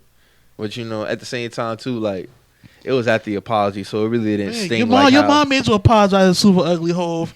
It's done. It's done. You was on Angie Martinez sounding like you fumbled the ball at the goal line. Blueprint 2 was hard, though. Yeah, No, Blueprint 2 is cool. a slept on. Blueprint 2, the song hard, but the song the hard. album slept on too. I went back and re-listened to it. There's some joints on the Blueprint 2. I never said it wasn't. Now, when he did what Blueprint 2.1 and all that other shit, I was like, nah, I ain't trying to do none of that. I ain't fucking with that shit. I ain't fucking with that. But yeah. The song should have just been on the album, to be honest with you. Like, I fuck with the song. The song sounded hard. Pusha T verse sounded hard. Yeah, that was a dope song. I was like, why is this a But lit niggas song? ain't gonna Like, play like if they ain't listen to the shit. They ain't gonna know that wasn't no diss. Like, But like how Marcus said, that's the art of this shit. Like, that's the beauty of this shit. Like, don't we listen to rap for this type of shit? Like when, like we say, like when Hov throws shots, oh damn, this nigga's so good. He throws. it became records though. That's the thing, and we not gonna get records That's what out I'm of saying. this We're shit. not gonna get it, but we The know only why. one we didn't really get a record from was between him and Mason. Him and Mason was kind of more so like on some, but Nas, it became records. Yeah, but with even him in the Mace situation, like I had no clue he was talking about Mace on Imaginary Players. So when I went back and He's listened to that sub-king. shit, I was like, oh, he killing this nigga right now. You know what I'm saying? Like, And then you know, Mace throw his little subs like on a 112 record. You see what I'm saying? Like, so it's just That like nigga got Why bodied you on why Imaginary you looking Players, at me dog. was that was a diss at Hov too. Why you Oh, looking okay. at me? But that shit, but I ain't lying. Imaginary Players was like numbers being broke down. Oh, yeah. He got technical on that nigga. On that shit, dog. That single 99. But a lot of times niggas- is $4. niggas ain't really only know Diddy that. living like me. That's your boss. Nigga. Yeah, niggas ain't really know that, but Imaginary Players was about that nigga for sure. So, I mean, I don't know when this nigga gonna drop his album, but I don't know. Talking about Drake? Yeah, if he don't, he don't. If he do, he do. But I just don't know. I can see Drake giving us a fall time album. Yeah, I can see that. Nah, he did say summer, so I'm gonna hold that nigga to summer. He said that shit on his I don't- caption after he dropped that Dark Lane mixtape. So he said summer 2020. So we about to creep up in the August. So I'm gonna expect some shit. He probably do that shit around August, September. So what's next, man? Just how you say this lady name? That's Gihilasine? Whatever. Maxwell. Glassine Maxwell. Whatever. Some of this Glassine Maxwell. Gasolina, whatever the Yeah. fuck. gasoline. Gasoline. That's hilarious. This shit about to get wicked because I just saw some shit where she claiming she has videos of prominent politicians, you know, doing heinous acts on camera. That's all I'm gonna With say. minors. But yeah, That bitch better not die, bro. She gonna be Oh, dead. she's gonna be dead. She'll She's be going dead. to the same. She's gonna be dead in the next 2 weeks. She's going to the I don't same. know why they don't put these motherfuckers in padded rooms like they do these it other gonna matter? motherfuckers. Because I the would. government's gonna kill them. They're not gonna kill themselves. The She's going to the government's same gonna jail kill Epstein them. was at. She's going to die there. They're gonna kill her. She's They're going going to wrap her up. This shit, man. The This next shit 2 nasty, weeks, bro. Then dog, she's saying you- she got this video. They gonna kill her and might kill people in her family to get to those videos. This shit gotta get exposed. And then like, cause I just saw some other shit like, you know, with the whole like Wayfair situation that's going on right now. Yeah, I like seen that. she got videos. She got like she's been seen in public with the founder of this nigga of Wayfair. Like, so this shit is a rabbit hole at this point. Like a lot of shit about to get exposed, man. A lot of shit. Like the biggest politicians, the biggest business, the world Biggest is ran by fucking actors. pedophiles, dog. It's sick. They putting that pressure on Tom Hanks. For what? What Tom Apparently Hanks he- got going on? Apparently he got his hand in this shit too. What? Like that's why he been in Australia this whole time battling COVID. So Oh wow. you know, same thing like how Russell been in Bali for 3 years. We already know then, what that's hitting But for. then when you got a Breakfast Club interview, you've been stuck over there because of COVID, nigga. We didn't have COVID 3 years ago when you jumped the nation. I didn't even know that nigga was out there that long too. That's what's so me crazy. either. I didn't know he was out No, there for that 3 nigga years. been gone. Like he Damn. been gone, bruh. He been gone. When he had the Breakfast Club interview a couple weeks ago. I was like, oh, I've been out here stuck because of COVID. Nigga, you been out there for like 3 years now, bruh. Like, who you talking about, bruh? Like, come on, bruh. I remember reading that you fleed, bruh. Like, what you talking about? Damn. Didn't Yeah, Russ have he had a documentary that dropped too? Yeah. That nigga nasty. I don't know, man. This shit here, just. And it's crazy. It's crazy. All I know is she better stay alive and get this shit exposed, cause like it's a lot of people who get caught up in this shit, and even with that Pizzagate shit, like even going back and looking at that shit is nasty, man. Yeah. That video that Shit is you nasty. sent me. Oh yeah, yeah, that shit was and that shit is hidden, bruh. That shit got over 15 million views, bruh. And when you type it in, it does not pop up. That shit was nuts. It does not pop up under the top searches, bro. Mm-hmm. You gotta actually go to the page. I found that shit in the comment section. The link. Damn. Yeah. Hey, we all know the most viewed video is up there. When you go search it, it's right there. When you go search that shit, it is not out there. So, man, all I'm saying is, bro, niggas know what time it is, bro, with this shit. That Pizzagate shit is wild, though. I got a feeling it's gonna come to the light. Shout out to the listeners that I be seeing that be tweeting about getting into the Pizzagate rabbit hole. Just know that's rabbit hole nasty, bro. That's one of many rabbit holes that you're gonna go through when you start researching, secret societies and shit like that. I'm gonna just leave it at that. But that's one of the many rabbit holes that you'll go down. It's just like even like it. I don't know. I ain't really got no words for that shit, bro. That shit just that's like with the Pizzagate and the Wayfair shit. Like for them boy to be listing that shit under like lost children, like the items, that's nuts. Even the prices, bro. The prices be the birthday. Like when I seen that shit, that one furniture shit that was going for like $1 million and some shit like that. Like, it was like this one furniture set, though. That shit had a crazy price on it. And it was like named after like missing children and shit like that. Shit But how long that shit been going down on there? I had no idea. Like when you told me about it, it was new to me about the Wayfair shit. Shit disgusting, man. That shit is wild. Hope all them boy get their day in hell. How y'all feel about Goya saying that shit about Trump? I see a lot of people disappointed, man. They boycotting Goya. Yeah.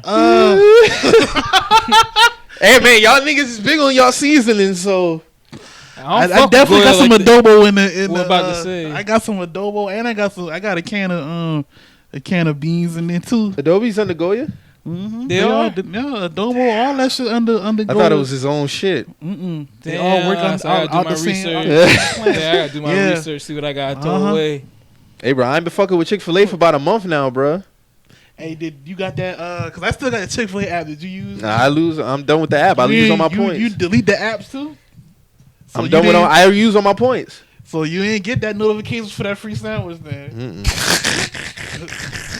Nope. That shit's still on my app. I don't use it. I just saying because I saw niggas talking about it on Facebook. Like I know niggas we be tripping, but some of this shit like is like you can't really fuck with. Like yeah, I start fucking. Some of this shit that I can't really give a pass for, bro. Like I can't be fucking with. Like that Chick-fil-A when you talk about that slavery shit, like nah, that dog, nuts, yeah, that's nasty. I can't give you my bread behind that shit. There. Yeah. Where are your blessings? Yeah. What, nigga? Like nah, nigga, you tripping? Like I can't be fucking with. This is why you can't listen to gospel rap, man, because them niggas be tripping, bro. Them niggas be bugging out, man. Like them niggas is pew niggas out of here, man. But yeah, man. What else, man? Because I don't even waste too much time on that Maxwell lady, man. That's nasty. I just know that bitch better stay alive, bro, and get these motherfuckers out the paint, bro. Yeah. The black on black quote. I'm gonna put this air quotes. Black on black crime. Man, niggas gotta stop that shit. So we want to wrap Gilly into this. Yeah, because I saw Gilly the kid. I guess he had an old video when he was talking about all lives matter and all this kind of shit. Because niggas kill him and. Then he doubled down yesterday on his IGTV talking about, the same shit. Well, where did my life matter? And, who give back more than I do in my city and all that. Let me just say this, man. Niggas got to stop incorporating crime in the Black Lives Matter movement. Like, you're not an innocent bystander getting shot or on your way to work getting killed by these cops. You getting shot within, like, your product of your environment, which is crime, like street shit. Like, you can't attach street shit to the Black Lives Matter movement because it's a completely different entity. and niggas need to recognize that. Like, stop even saying black on black crime. Crime is crime, period. Like, this black on black crime shit has been ingrained in niggas for so long, and niggas cannot let that shit go. So when you get up there and niggas have broken down to you what Black Lives Matter mean, and you continue to reply with it with, well, what about when we kill each other? Oh, 104 people got killed, and like, that's separate, my nigga. And that got nothing to do with police brutality and oppression. Like, it has its own meaning. I see niggas even say, why can't Black Lives Matter mean both? No, motherfucker, because it has its own fucking movement. That's why. If you want to go and protest for that shit, have your separate movement for that shit. But Black Lives Matter has its own meaning. It's no different than when Black Lives Matter started and white people started saying all lives matter. Y'all doing the same shit when you talk about black on black crime.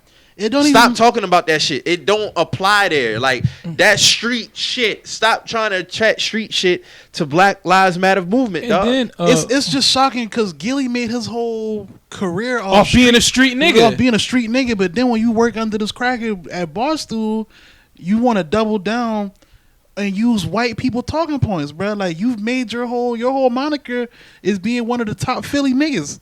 So now all of a sudden is, you're defending police brutality out of nowhere now?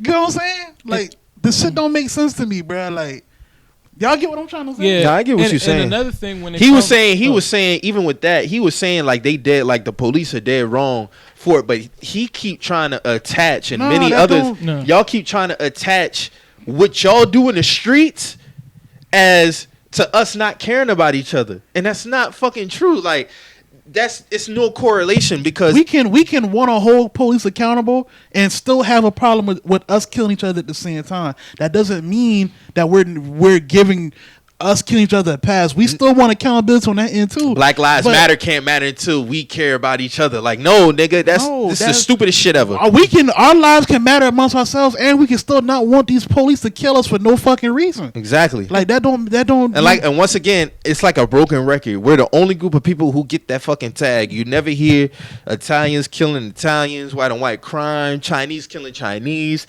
Mexicans killing Mexicans. It's only us, and that shit does not. Crime is crime. Period. And then it's all about, like, bro, your vicinity, where you're at. Like, you kill where you live at. You kill where you live at. You kill the people who you're gonna come in most in contact with and come in most around with. And I always hear people say, well, when black people kill by the police, they be marching. When black people kill other black people, they don't be marching.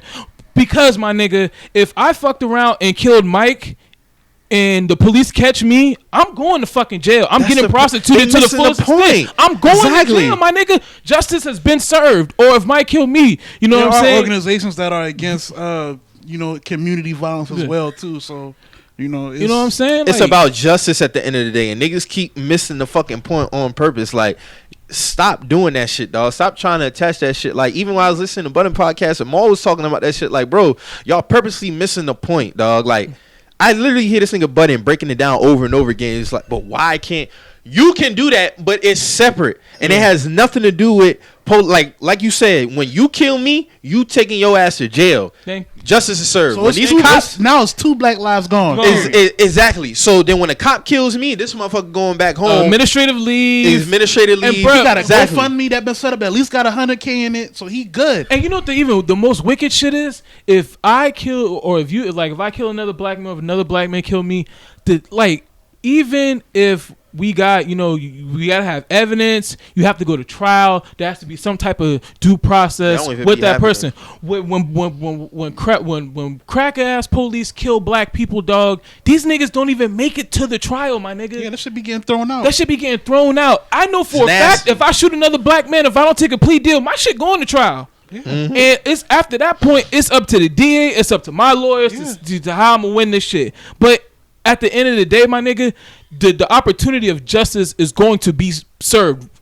Yeah. When the police kill one of us, we're not gonna have our day. Our days don't get had. But if I fuck around and kill another black man, my day's coming. Yeah, you know what I'm saying? And you don't kill another black man because he's black, bro. Another thing, you don't kill another black man because he's black. You kill another black man because you had an issue. It's a situation that happens. It's crime, my nigga. It's crime. Situation, crime. Street shit. Like, you can't. You're not on your way to like a family event. Like people will be on their way to probably pick up their kids from school, on their way to work, and they're getting killed by these racist ass police, and y'all fucking missing the point on purpose because you so caught up with what another black man did to you.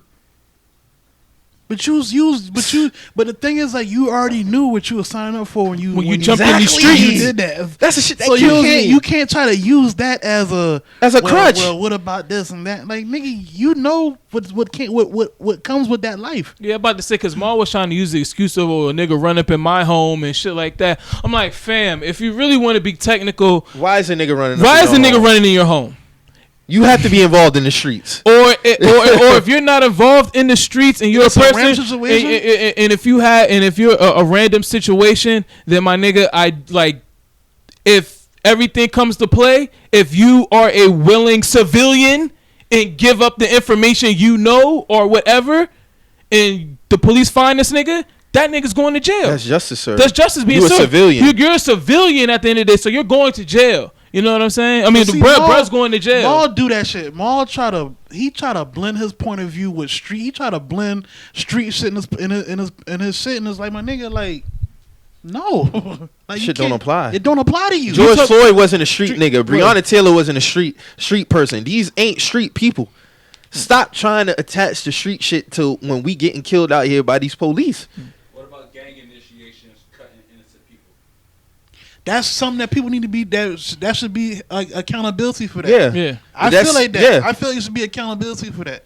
Like I said, like I still feel like there should be accountability within our community, but that shouldn't be something that's said against us when we talking about police brutality. Yes, like that's just what it's not an argument to be brought up. That's not an argument to be brought up when we talk about being killed unjustly by police. No, when I hear niggas say that shit, that's just like a white person saying all lives matter. Yeah. Point blank. Period. And like I said, if a person has broken down to you what Black Lives Matter mean, and you continue to push that shit, you a coon. Point blank. Period. There's no way around that shit. Because you purposely missing the point. Regardless of the fact that if you keep getting, you doing work in your community, kudos, but you can still go like cooning up with your white counterparts. Fact. Like that's possible. You can do both. That's what Gilly doing at Barstool Communications right now. Like you know what I'm saying? Like this shit isn't like niggas gotta stop that, especially with a platform that you got. You spent $1 million game. Like come on, dog. Shown you their hand of how did y'all get down. Did you even hear that shit about some guy named David was like Gilly and them gave him the go to say password the N-word. To say the N-word. I don't know if it's true. I just heard it. I don't know if they did do that. And they did do that, then that's really worse. But Barstool has shown throughout the years to be having they're racist. And racist. What was that one shit that was? And the owner even said like, "Yo, y'all can't cancel me just because y'all think I'm racist." Like, you know what I'm saying? And he said that? Yeah, he came out and said that shit. Like, so what was the shit that you posted on Twitter the other day with them 4 black dudes? I guess they got a podcast. They work for Barstool, and they was addressing some of the stuff that been going on within Barstool. But they named the episode "nigger." Now it's gonna get something real. Like this shit corny. Like, and niggas was like, bro, like how you work for Barstool and you named your podcast this? Like niggas need want to hear it because what you named the fucking podcast, knowing Barstool history, like they laugh. Like the way I look at it, like the owner of Barstool, he behind the scenes laughing at this shit. Like, you know what I'm saying? And he using y'all as pawns to do his cleanup work. That's exactly what it was. These white people getting out of pocket, bro. And speaking of white people, these niggas all want to get in my DM behind this Desean Jackson shit. Want to kill me in my mentions. Like, let's talk about that. Yeah, man. Desean Jackson had some controversial IG posts talking about Jewish people. To us, but to them it's controversial. Yeah, about Jewish people. So basically, what he did was he posted this quote, I guess, from a book about Adolf Hitler talking about black people and us recognizing our true power, and if we ever realize that, then white people would be in trouble. Which is a false quote by Hitler anyway, because he's not the first black person I seen float that quote around. Like when I was on Facebook, I used to see some black people float that quote around by Adolf Hitler. And I saw a lot of white people took this as an opportunity to kill Desean Jackson. Let me start off by saying, like, Desean Jackson definitely was wrong for what he said, but we not about to do that. We're not about because to at the end of the day, we seen white people get away with worse, and they remain to keep their jobs. Even speaking on the Philadelphia Eagles, when Riley Cooper said, "I'll beat every nigger's ass in here," He got an extension. He got suspended from training camp, I think, and then he was able to get like he got an extension after the year after that. So Desean Jackson, yes, he was wrong, but he better keep his job. We just had Jake Fromm, who just got drafted, saying that black guns are only go to elite white people. Mm-hmm. He's still gonna play in the NFL. We just coming off this whole Drew Brees shit where he basically doubled down on his whole whatever bullshit ass point of view he got. We still coming off this whole Dabo Sweeney shit, saying that niggas should go back to where they come from if they don't agree with. Yeah, we gonna talk about that too. Yeah, but I'm just throwing all this in there. Like, go ahead. So like it's like, bro, like you're not gonna tell me that. We just supposed to cancel Desean Jackson. We're just not going to do that. And Jewish people had their hands in the transatlantic slave trade. So, like, if we want to talk about history lessons, can we dig into that history too? Mm-hmm. They don't want to dig into that because they don't want to see the truth. Mm-hmm. They don't want to see that. They don't want to. That's why. That's the thing. Like, they rather keep it to how it's been perceived and how it's been shown. They rather know what the real truth is. At the end of the day, all this was to try to get a W. Yeah, white people be getting exposed all year for the fuck shit and the racist shit. This whole year for racist shit all year, and they took this as a opportunity to want to kill Desean Jackson, and we not about to do that because at the end of the day, I know what Desean Jackson posted was ignorance. That wasn't no hate. When I see these white people be doing and saying shit, that should be hate. It comes from a place of hate, and I know because, like I said earlier, I know black people who have shared that Adolf Hitler false quote. You know what I'm saying? It's not even a real quote by him. So I know it's just misinformed. And I know at the end of the day what Desean Jackson's heart lied at. But we not about to sit up here and do all this shit. Yeah. Do I believe that all Jewish people are trying to conspire against black people? No, I don't believe that. But I do know there are Jewish people within NFL ownership, sports entertainment, music industry. How many of them came out and spoke out against spoke up for Black Lives Matter or even reparations? Because there are Jewish people who hold high powers in music industry, sports, all of that shit, and I ain't seen not one come out and speak out against that shit. But and if they have, please direct me to them. Please. So like I said, Desean, yeah, he did that, but we not about to sit up here and run this nigga through the hole off of this. Not the NFL. Especially not them. Not especially the NFL. He better keep his job. He better keep his fucking job. Not the NFL picking sides on what's offensive now. I better not see that from the NFL. It's just like, dog, like it was just like a firestorm. I'm like, oh. No, so y'all trying to really get y'all W in here. Yeah, they try to get a win. Yeah. No, that's not fucking happening. Roger Goodell, if you fold, that let me know where you was at this whole time. And all y'all can continue to come into YouTube, comment, say Mike is pro anti-Semitism, whatever the fuck that word is. Y'all can continue to come in there, come in my DMs.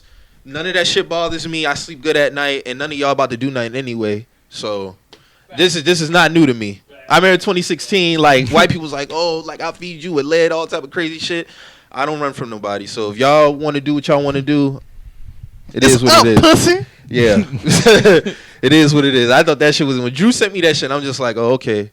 Follow us on SoundCloud and iTunes. We on there too. We just not on YouTube. We on SoundCloud and iTunes too. We on iHeartRadio too. Yeah, we on iHeartRadio too. We on all that. So yeah. Spotify coming soon too. So cut the checks. It's up there. Cut the checks, but yeah, man. Shout out to Desean Jackson. I did see that Julian Edelman had dropped a video when he was talking about like education part. Only thing with the Julian Edelman shit.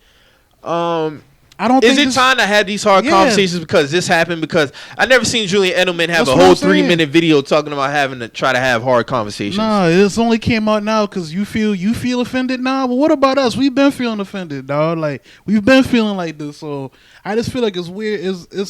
It's odd timing that now you want to have these uncomfortable conversations. We've been having uncomfortable conversations for a very long time. We've been trying to get y'all to understand these. Where the fuck have we been? We've been trying to get y'all to have these conversations. It's deeper than conversations. We've been having uncomfortable lives. So like, I'm just speaking on the fact of like all the things that have been happening. I've never heard you spoke up on anything. So now it's just it's odd timing to me. Like you know what I'm saying? Now niggas want to have these conversations. Energy be different when it's your people now. You know what I'm saying?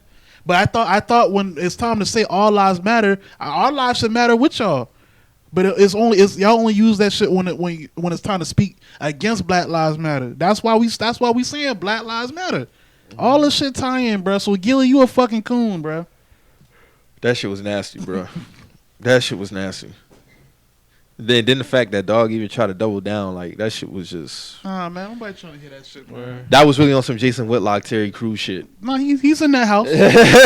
he's in He that got house. keys now. He got keys now. Yeah, he got keys. No, in like that house, that's what make it worse because people have continuously told you what it mean and you keep diverting away from it on purpose. Like that's what make the shit worse. Like when you continuously divert from the shit, that's what gets you put in that group. So it's at that point I have no need to have no more conversations with you when it comes to shit like that. You place what you place and then that's that. Yeah, and people always, and I hear people say, well, all lives should matter and shit like that. Well, if that's the case, well, march for your fucking people then when they get shot. I don't never see white people march because they ass get killed by the police too, and they always talking shit. Exactly. Well, white people, well, why don't y'all do something about that Why shit don't then? y'all do- yeah. What the fuck? That shit be blowing my mind. Like, okay, because I read this one story about this white cop who shot and killed. Well, he was shooting at this white dude, and his son was in the car, and I think it was for like He hit the son? Yeah, he ended up Yeah. hitting the son and killing the son. I might have been mistaken identity or something, but Go either protest way, that. like you said what? Go process. Yeah, about go to say, but protest that, either like you way, said. it was something where white- the police a did white- some shit yeah. wrong. Yeah, and like there was no marching for that. There was no justice for that. Y'all didn't do nothing for that. And y'all always the one capping talking about, oh well, white people get killed by the police too. Well, where's your action? Y'all always want to say black people kill each other all the time. Well, motherfucker, y'all kill each other all the time too. So and y'all Thank numbers higher than ours. Thank you. So like Y'all motherfuckers out here shooting schools, doing all this shit. We are in this place because of the elements of the shit that was brought upon to us and this is what you get. structured. Yeah. Y'all motherfuckers is just out here, no offense. People can say what they want to say.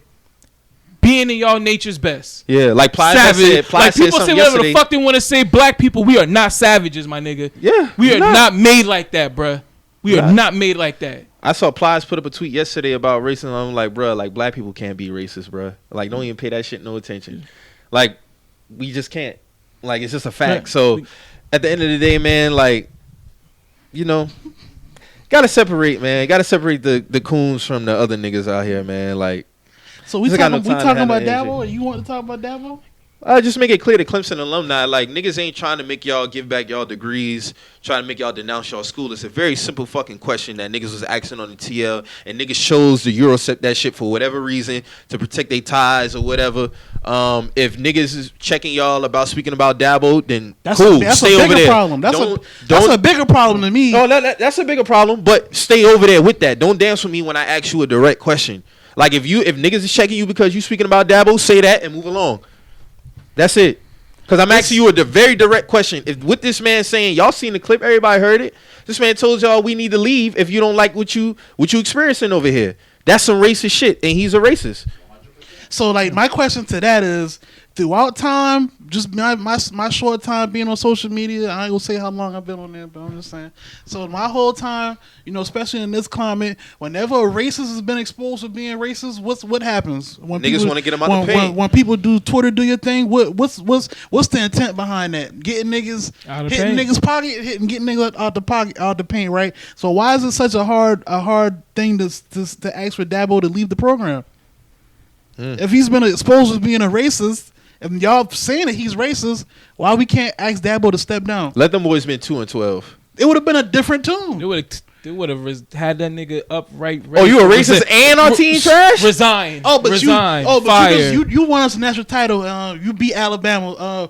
We'll deal with you telling us to go back to Africa. That's not that bad.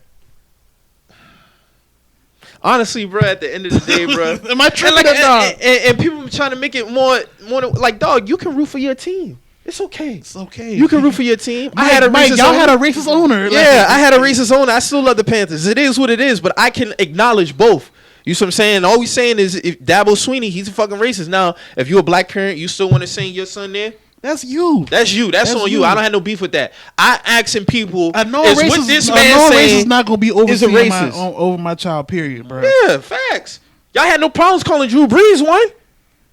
That was what's just the last problem? week. But What's the now we problem asking with y'all about this dude, and niggas want to throw. Niggas want to use DeAndre Hopkins. Hey, I don't give a fuck with DeAndre Hopkins. His experience is with Dabo Sweeney. I saw what that man said. I give a fuck what his experiences was with them. I don't care about people's personal experience with Dabo Sweeney. I don't care about that because he showed his true colors when he got up on that fucking podium. Y'all act like a motherfucker can't transition when he get around y'all. Of course he gonna say that shit when he around y'all because he catching fucking touchdowns for them.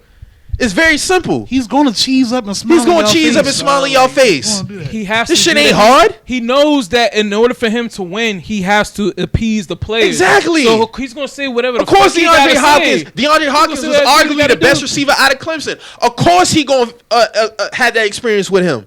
Of course, he ain't gonna feel no racism around that man because he benefited from him. But guess what? When shit got real, he got up on that stage. True colors came out. You know why? Because the real feelings came out when the flag started getting talked about. This motherfucker was wearing a T-shirt that said "Football Matters" at the height of Black He know Lives what he Matter doing. protests. Like, come on, bro. You ain't Like, never wear no Football Matters shirt before. Like, come on, bro. Like, let's not be fucking dumb here, bro. Like, the writings be on the wall, but the nigga win games, so y'all want a bed wench over one football game? Come on, dog. Like, Y'all come can on, bro. Like, over some fucking championship Come on, rings, bro. bro. Like, niggas don't care about that shit. Procedures. Come on, bro. Like when Mike Norvell, when that shit came out by Mike Norvell at Florida State, bro, like I was ready to kill that nigga behind that shit because it's like, no, bro, like that shit is inappropriate. And they had to sit down, whatever, shit get cooled out. I give a fuck about no championships. Like, come on, dog. Like this Dabo Sweeney shit, like, dog. Y'all been down that long that y'all feeling for championships?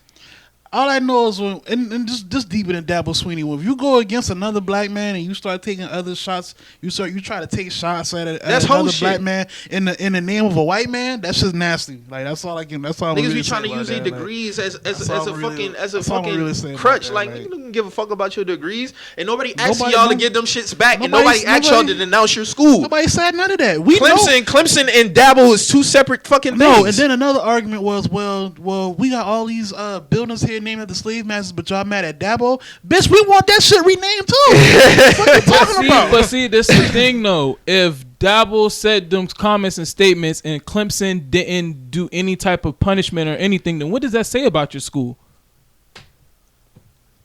If that's the thoughts coming from, but we taking personal jabs at these niggas though. No, we talking about these fucking racists. it's pretty much plain to see. Your coach says this about the coach says this racist shit. The school doesn't do any type of discipline to him. All of your fucking buildings are named after people who are slave owners. I mean, the proof is in the pudding. Just look up. Just look up. We can be mad at y'all buildings being after slave owners and want your fucking coach out the building. But y'all want these statues downtown Charleston and shit though, right? But you can't change y'all school names. We can't get y'all want all these other statues down. But when it comes to Clemson, not old ball coach. Not old ball coach. Not old ball coach is good. Not old ball coach though. You know what I'm saying? Like you can't have it both ways, bro. Everybody want to talk about all these statues going down, but if you got halls named after slave owners, get the shit changed. You can't have no problem with people. This got nothing to do with your personal education. That's what people getting it fucked up at. This ain't got nothing to do with that. Don't be asking y'all to turn in y'all shit. It was never about that. It was never about that shit. Weirdo shit. It's weirdo shit. What the fuck y'all talking about, bro? Like it was never about no personal shit. Like I want y'all to get your education wherever y'all get your education from. Like that whole private white institution versus HBCU. I don't give a damn about that. Niggas getting educated. that's what niggas. I don't care. I never got into that shit, bro. Like I never did. I always thought that shit was corny when niggas try to beef. Like if y'all black people getting educated, y'all should embrace each other no matter where the fuck y'all at. Now that's separate, bro. Like nobody told y'all to denounce y'all degrees or none of that other shit, bro. Shit was weird. Like the shit start getting weird when y'all start doing all that other shit. We talking about this racist white coach. That's what we talking about. We're not talking about y'all walking the stage. Big ups to you for doing that. What about this racist coach?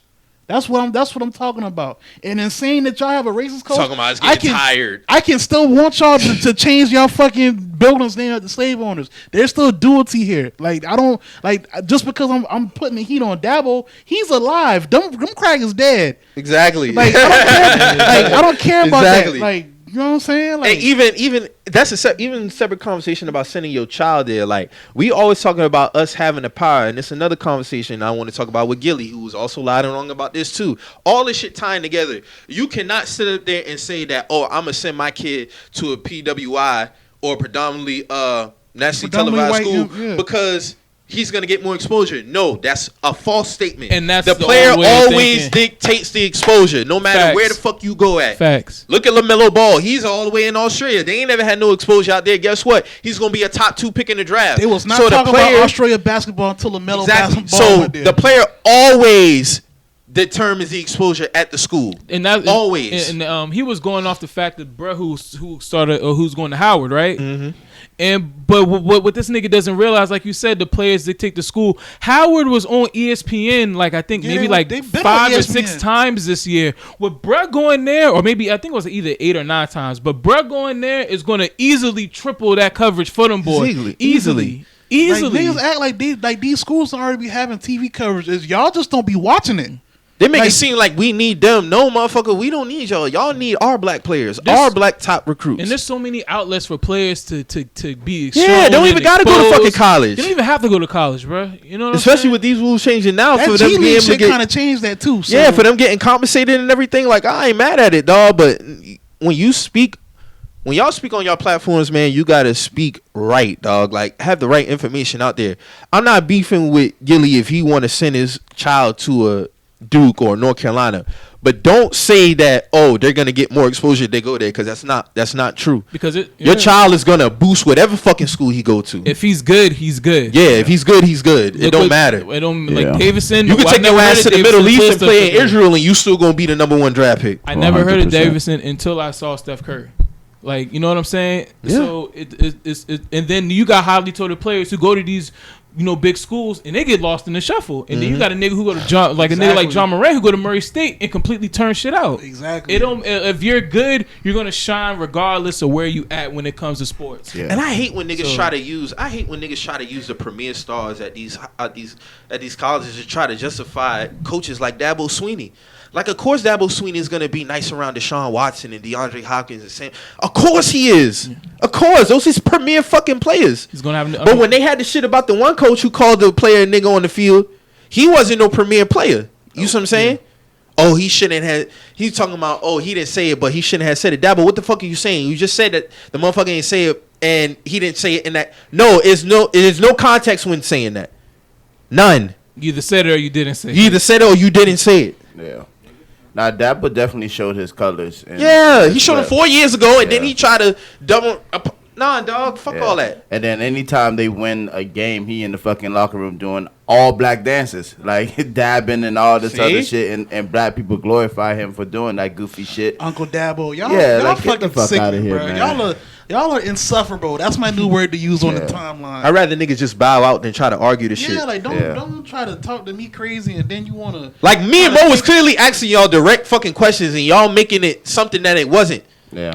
okay, yeah, he is racist. What's next? Shout out- Get this nigga fired. Like, what do you mean what's next? When y'all see these random ass white ladies harassing black people, Y'all ready to get them y'all fired ready to from get their them jobs? fired? But this cracker winning y'all football games and you wanna what's next me? Bitch, get the fuck. Like, come on, This bro. shit was Like, crazy. yeah, come on, bro. Asking Like, direct questions, niggas want dance. Shout out to Nick. I asked Nick. Yes. Okay. Next. Nick can even go to Clemson. You know what I'm saying? Nick's a USC He's a fan. USC, so it's like, bro, like what?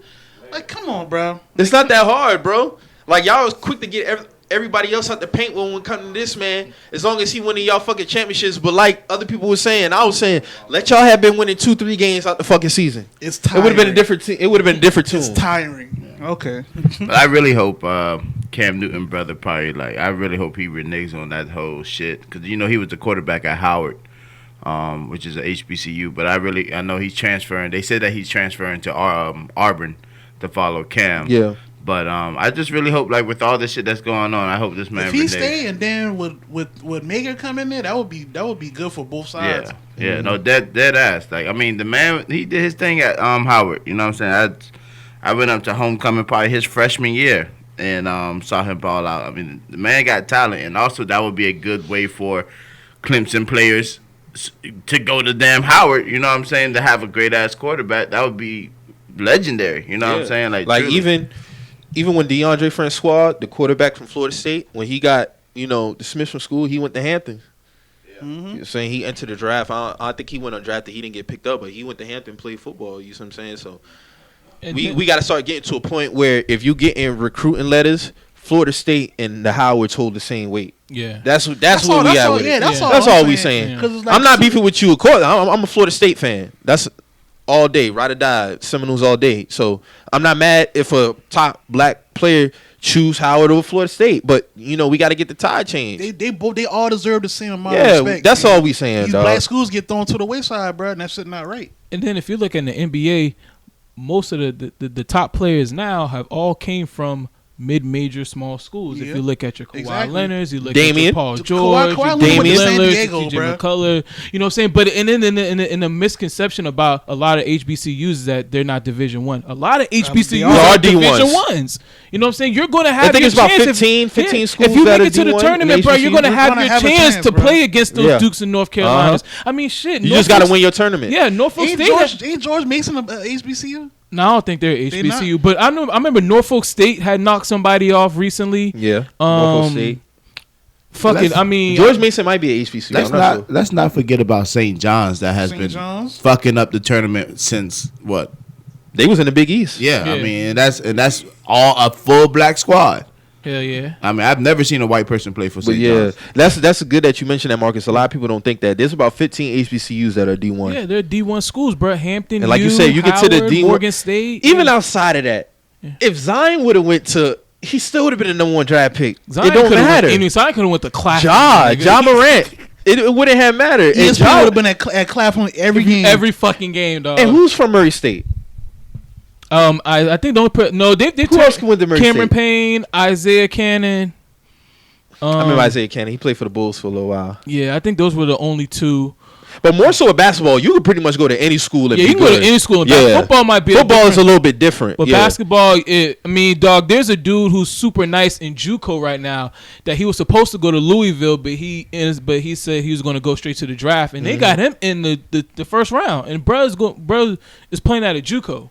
Like I said, we was talking about last week. There was some football players who went to black colleges that went first round. Like Dominique Raj-Cromartie, Yeah. he went to a HBCU and he went number 8 in the draft. Hey, South Carolina State turning out some football, some NFL players too. Leonard. Yeah, so shout Leonard. out to Yeah, them, man, man. Darius Leonard. Darius Leonard. What round he went? He went Second, third? It was second. He went second round. Defensive Rookie of the Year? Yes, sir. Yeah, so like, dog, you can get busy at these HBCUs, bro. If you nice, you nice. Word. That's good to see Darius Leonard like really get that notoriety, because like that's a boost for South Carolina State.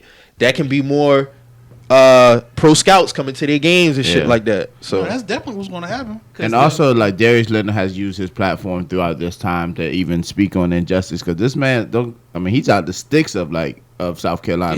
He's from Marion County. Yeah. My girlfriend's from Marion He's County. seen that shit. Yeah. So, you know what I'm saying? Like, there's a country ass nigga that also still knows what, he's married to a white woman, as a matter of fact. You know what I'm saying? So, this man, to go through all that from where you're from, because that, it's a country ass town where white folks still don't fuck with black folks. Yeah, It's just yeah. like Orangeburg, same shit. and that's good because most of them niggas who married to white women, they be out there Out owning there. it up.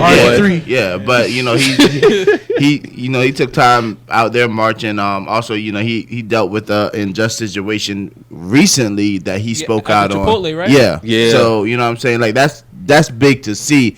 But also, he's right up the road. From Orangeburg. You know what I'm saying? As far as like the college that he decided to make it and put his talents towards. But the man was a beast, and that shit shows doesn't matter where you go. That's why that shit with Clemson is goofy as fuck. Y'all can't sit here and defend Dabo. Dabo said what the fuck he said, and there's no going back from that. But I don't see no players, like even the alumni, they don't even have that same energy. You know what I'm saying? The players ain't got that same energy. No, alumni never gonna do that. Nah, It's just crazy. Look at how that alumni did that boy from Penn State when he was talking about that man Dreads and shit.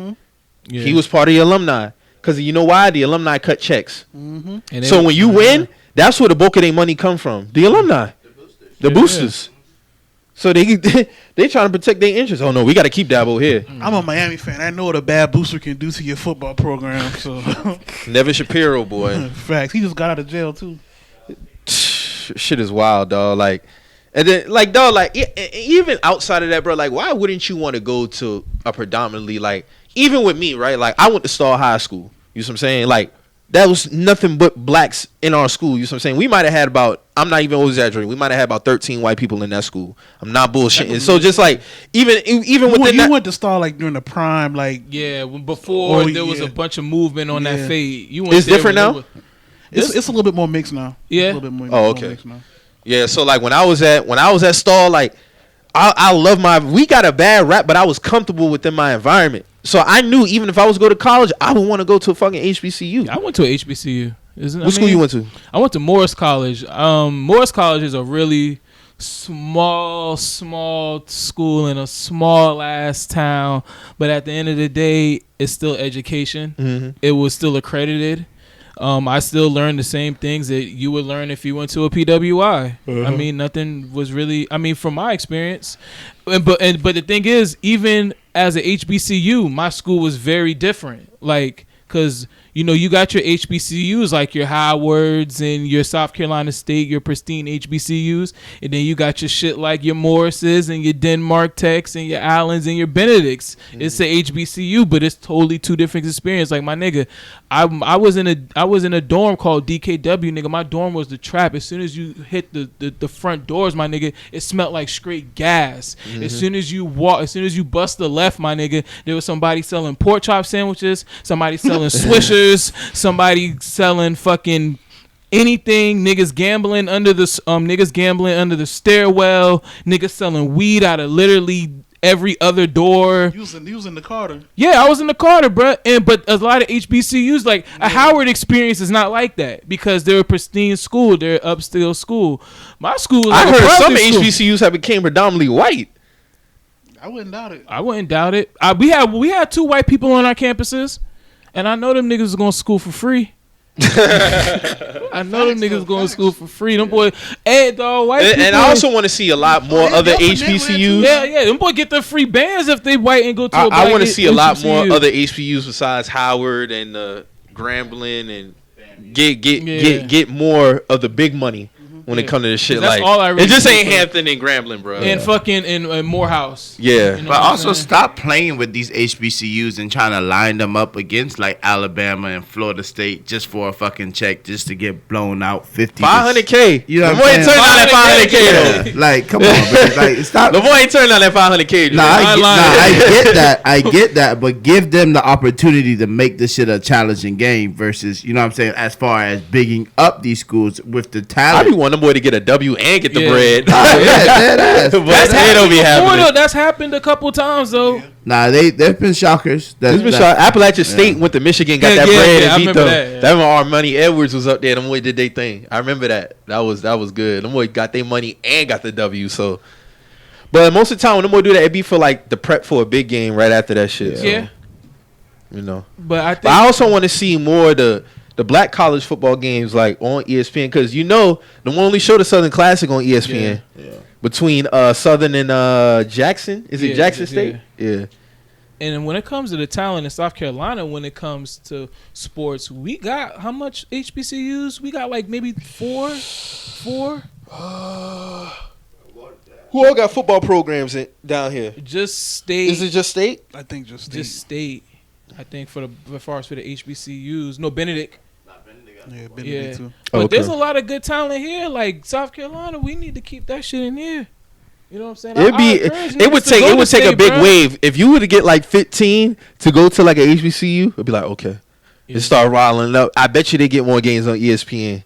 Cause down here, bro, there's a lot of guys who I see down here are super talented. But what they'll do is if they don't have the grades, what they'll do is they'll take like a JUCO route and then they'll go to a bigger school. When and honestly, like if you were like if you wanted to go to like let's say South Carolina State, I mean HBCUs, bro, they'll work with you. You don't have to exactly go to prep school route. They'll work with you. Yeah. As a person who's been there, bro, like they care. So they'll work with you and get your shit right so you could be eligible. Like there's ways, like I think if college kids would see that option more, you know, first of all, your journey would be a lot quicker to getting what you need to get to because you can automatically start playing you're going to automatically start playing on a big stage, you know, a D1 stage, you know what I'm saying, instead of going the junior college route, which a lot of kids do. Which I mean, you gotta do what you gotta do, whatever's best for you. But I like Mike was saying, try to make that Howard weigh just as much as that, you know, if Michigan State or, you know what I'm saying, Duke or whatever the case may be. Facts. Mm-hmm. No more trying to get Woj out the paint, man. I seen that. Woj ain't saying nothing. Nah, man, Woj kept that shit real, dog. Like, man, fuck No, how you. y'all gonna come with Blue Lives Matter and salute the troops for? That's not what this shit is for. Dog. That nigga said, fuck you. you. Shout out to Woj. No one that suspend Woj. I was like, nah, dog. So how we feel about ESPN? I mean, ESPN, they going, like you said last week, a lot of these places they gonna play both sides when it comes to it. So I ain't got no. I knew that was gonna come from it. I knew that was be gonna back come at from it though. They're not gonna let Woj go. Nah, Woj was just too big of an entity. They're nah. they're gonna be right back at it. It even more so after this, Woj gonna even have more type of respect after this shit. Like he cleaned up after that Kyrie shit. He cleaned up. Yeah, he did. But dog, right? Like dog, how you even gonna try to come with some Blue Lives Matter? Like you tripping, bruh, Yeah. big time. Like no, that's not what this shit is for. It's not what this shit is for. But we got a few more weeks. 31st is around the corner, so. Yeah, man. Hey, Jason Tatum out here looking like Osama bin Laden out this motherfucker. He dumb, man. Taliban. Hey, y'all been watching the basketball tournament? That the TBT. Yeah, the TBT shit. That's Joe Johnson in it. Yeah, Joe Johnson. Dog, That that nigga's unfair, dog. I don't even know why the fuck that nigga's even playing in that shit. Staying in shape. Got me. I better get that meal. Somebody need to give him a you know, a minimum, a vet minimum or Who something. Jamal with? Nets. Oh shit, they need anybody. Hell yeah, that's what I'm saying, bro. Them niggas fucking depleted. Yeah, they should sign. And They, dog, And they still might get the 7th seed while you They bullshit. need to sign Joe Johnson again, dog. Word, that he's cutting up out there, bro. Joe Johnson has. I'll take Joe Johnson come off the bench. Yo, the way their squad look, that nigga might could start, fam. No, I'm saying if we signed him, Oh, if y'all the Celtics. Oh no, signed the him? Nets he's starting off rip because they ain't Yeah, got about to like say, about it. that's what I'm thinking. Like, Jamal that's- Crawford about to start out that I'm saying motherfucker. if we signed him, we brought him off the bench with that score. Because he's still moving good, bro. He's still- still moving fluid, dog. He don't That look man like is he a got sheep. no rust on him. At all. That mid range, crazy. Still crazy. Man, that man had like 35. like, Easy. First game, or no, the second game. I think the other game he had, he nigga averaged like 30 a game in this Yeah. shit, dog. Their whole squad is full of NBA players. The overseas elite, their whole squad is like, I think like 5 of them, at least 5 Who or 6 else of on them. that team? Frank Nitty on that team, Pooh Jeter on that team. Like they got nigga, the damn near the starting 5 is all played in the NBA. Like, and all the other teams are, you know, they got some guys who play professional, some guys who played overseas, some guys who are really good in college. But this nigga, the overseas dog, them niggas about to clean house on that shit. And because, you know, there's no other basketball on, so I always catch myself watching this shit. Man, that nigga Joe Johnson, he could still go, man. That's what's up. He can still get a contract, bro. Like, That's he what's still up. can get a contract. Good seeing that. Good seeing that for and real. hearing that. I watched the Stephon Marbury documentary yesterday. It's on Netflix. Yeah. It's on I Netflix. saw that yesterday. That shit. That shit's really good, bro. That Okay. shit really good. That shit. And really Marbury good was for the real. dude, man. Marbury was like that first scoring. Well, he was like one of the first scoring. I said the dominant scoring. first. Yeah, point dominant guard. scoring point Like guard. if Steph like had that same game like now in this league, like where it's dominant point guards right now, He'd be dumb. He'd be- he'd be dumbing, dog. the Nets. Yeah, but they talked about that too. They was like even his brothers, cause like he come from a lineup. Yeah, like, a lineage. He come from a lineage of ballers, bro. Like even his brothers, they been like, bro, like if you would have stayed with KG in Minnesota, y'all would have had like at least 3 rings. They would have had a Yeah. chance. They would have had a chance to win a But ring. he was tripping off that contract. that money contract. shit. And how because they dubbed it Garnett money. You know Yeah. what I'm saying? So it's like, well, they was only because the next year they changed the rules. Mm. So Stephon, he was only gonna get like 70 mil, and it was like, well, are you not? They're not even gonna give you half of what Garnett money is, and he was tired of hearing that Yeah. shit, and that shit kind of put a strain on their relationship. But that's being young, though. I think if he would have really sat back and really thought about the money that he could have potentially made in the He future. was by himself out there too, Yeah, though. yeah, Because he was in Kevin Minnesota. Garnett family, their whole family came up there. Yeah. Stephon by himself out there, Yeah. so even. I mean, even with New Jersey, he would have had a chance if. But I know they brought in Jason Kidd. And Yeah. he was a point guard. Like I think he probably could have played it too. And the boys would have had a better chance against the That would've Spurs. been- and That the would have Lakers. been a crazy Yeah. starting lineup. Disgusting. Kenyon, Jason, Stephon. Kerry Kittles. Yeah. Oh my. Yeah. Because Philly was doing it with Eric Snow and Yeah. Allen Iverson, so Yeah. I don't see how that couldn't have worked. Stephon and Jason Kidd, a tandem. Oh my god. And They would have you- got at least. I think they probably would have gave the. They probably would have beat the Spurs. They would have beat the Spurs. They would have beat the Spurs because they would've gave the beat Spurs 2. even with that squad. You see what I'm saying? So yeah, they probably would have got him. And I think they could have at least pushed the Lakers to 6. Yeah, they could have pushed the Lakers. They could have pushed the Lakers to 6. Them boy got swept. Because man, Yeah. Stephon and Jason Kidd Yeah. running a fast break. Because remember, he went to Phoenix with Amari. Yeah. That year they got Amari as a rookie. and then think of just He had like, Amari dumbing too that year. They went to the playoffs his Yeah. rookie year. Man, now you say that, bro. Because Jason Kidd's already 6'4", so he could guard the best player on the perimeter. And he was aggressive defensively. He was aggressive, Yeah. and Steph was a beast defensively too. Yeah, man. People that really don't talk coulda about worked. that, but Stephon was a beast. Yeah, on so he defense. dipped out. He dipped out 02, and that's when Kidd came in. Because I remember he was an All-Star in 01, that 01 All-Star game. He was helped win that dumbing. game. He hit like 2 pivotal threes at the end of that game. Back to back. Him and Kobe was going at it. Yeah, but he kind of got forced out the league. It's like people in that generation, the That Knicks- Marburys, the the way that Knicks shit Iverson, felt. C. Francis. C. Francis, those guys kind of C. Francis was my favorite player at one point. got pushed out. Him and Gatino Mobley was a underrated backcourt, Yeah. bro. that era. Gatino Mobley killing too. Yeah, you seen that shit. yeah. in Drew League, he in the Drew League. Yeah. Yeah, he did. He do be cutting up He in the be Drew killing that League. shit. But like at that era, like point Dog guard got the all wise, great going on. it was Stephon. Stephon always been a favorite of mine. Stephon, Steve Francis, Barron. and Iverson and Baron Davis. Them been Davis. like 4 niggas I always fuck with. And a sleeper for me from that era, I gotta go with Jamal Tinsley. Woo! I Jamal fuck with Tinsley was like Tinsley. a sleeper point The guard. Pacers. for me. Yeah. Jamal Tinsley was one of my favorite Hey, point guards. y'all back seen then. that Ron Artest documentary, The Quiet Storm? No, I Nah. seen that. Man, if you ever get a chance, go take a look at that documentary, dog. Jermaine O'Neal was so pissed when Ron Artest won with the Knicks. I mean, won with the Lakers, and he was on the podium, and he was talking about how he fucked up in Indiana. Jermaine O'Neal was like, dog, I wanted to rip the fucking TV off the wall. Cause he was so pissed. Cause they had one. They did. They like, dog. I was looking back over at Jermaine. They had a O'Neal's career. team. They had a team. really had a team, dog. And they could have won the ring. They would have beat in 04. Them boy would have beat us. They would have beat us. You think so? They would have beat us because I don't see anybody on the Lakers.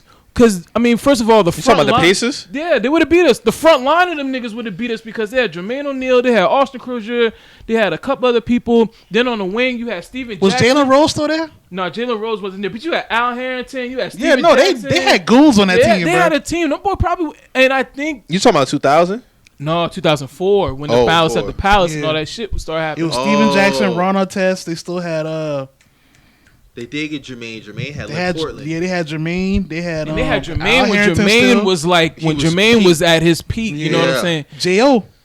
And he shout out my nigga. Dog, from imagine Columbia. it. Imagine if what he was in Indy and Portland in 2000. And he was formidable in Portland. Yeah. But he wasn't who he He was wasn't yet. even coming off the. He still was was kind of a Yeah, he was bench. coming off the bench. Yeah. But they had such a stacked front That- line that with Portland team was Rasheed. stacked. The and- Kings team was stacked too, bruh. That 2002 team. What? We That should. team was somebody- nice. We got off. Speaking We got of the off. Kings, speaking of the Kings, somebody told me, and they was like dead serious. They was like, Bobby Jackson is one of the best 6 men of all time. He is. You know, they was like he was like the best 6 man of all time.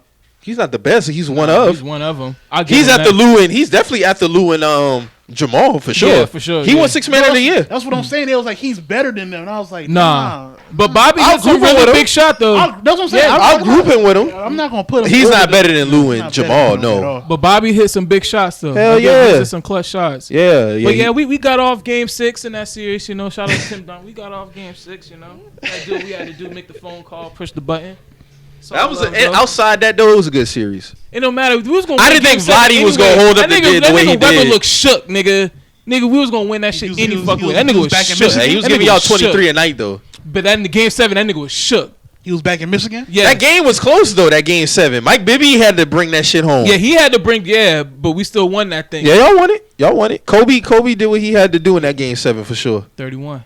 Yeah, he had to do. That was a good fucking series though. I was on my.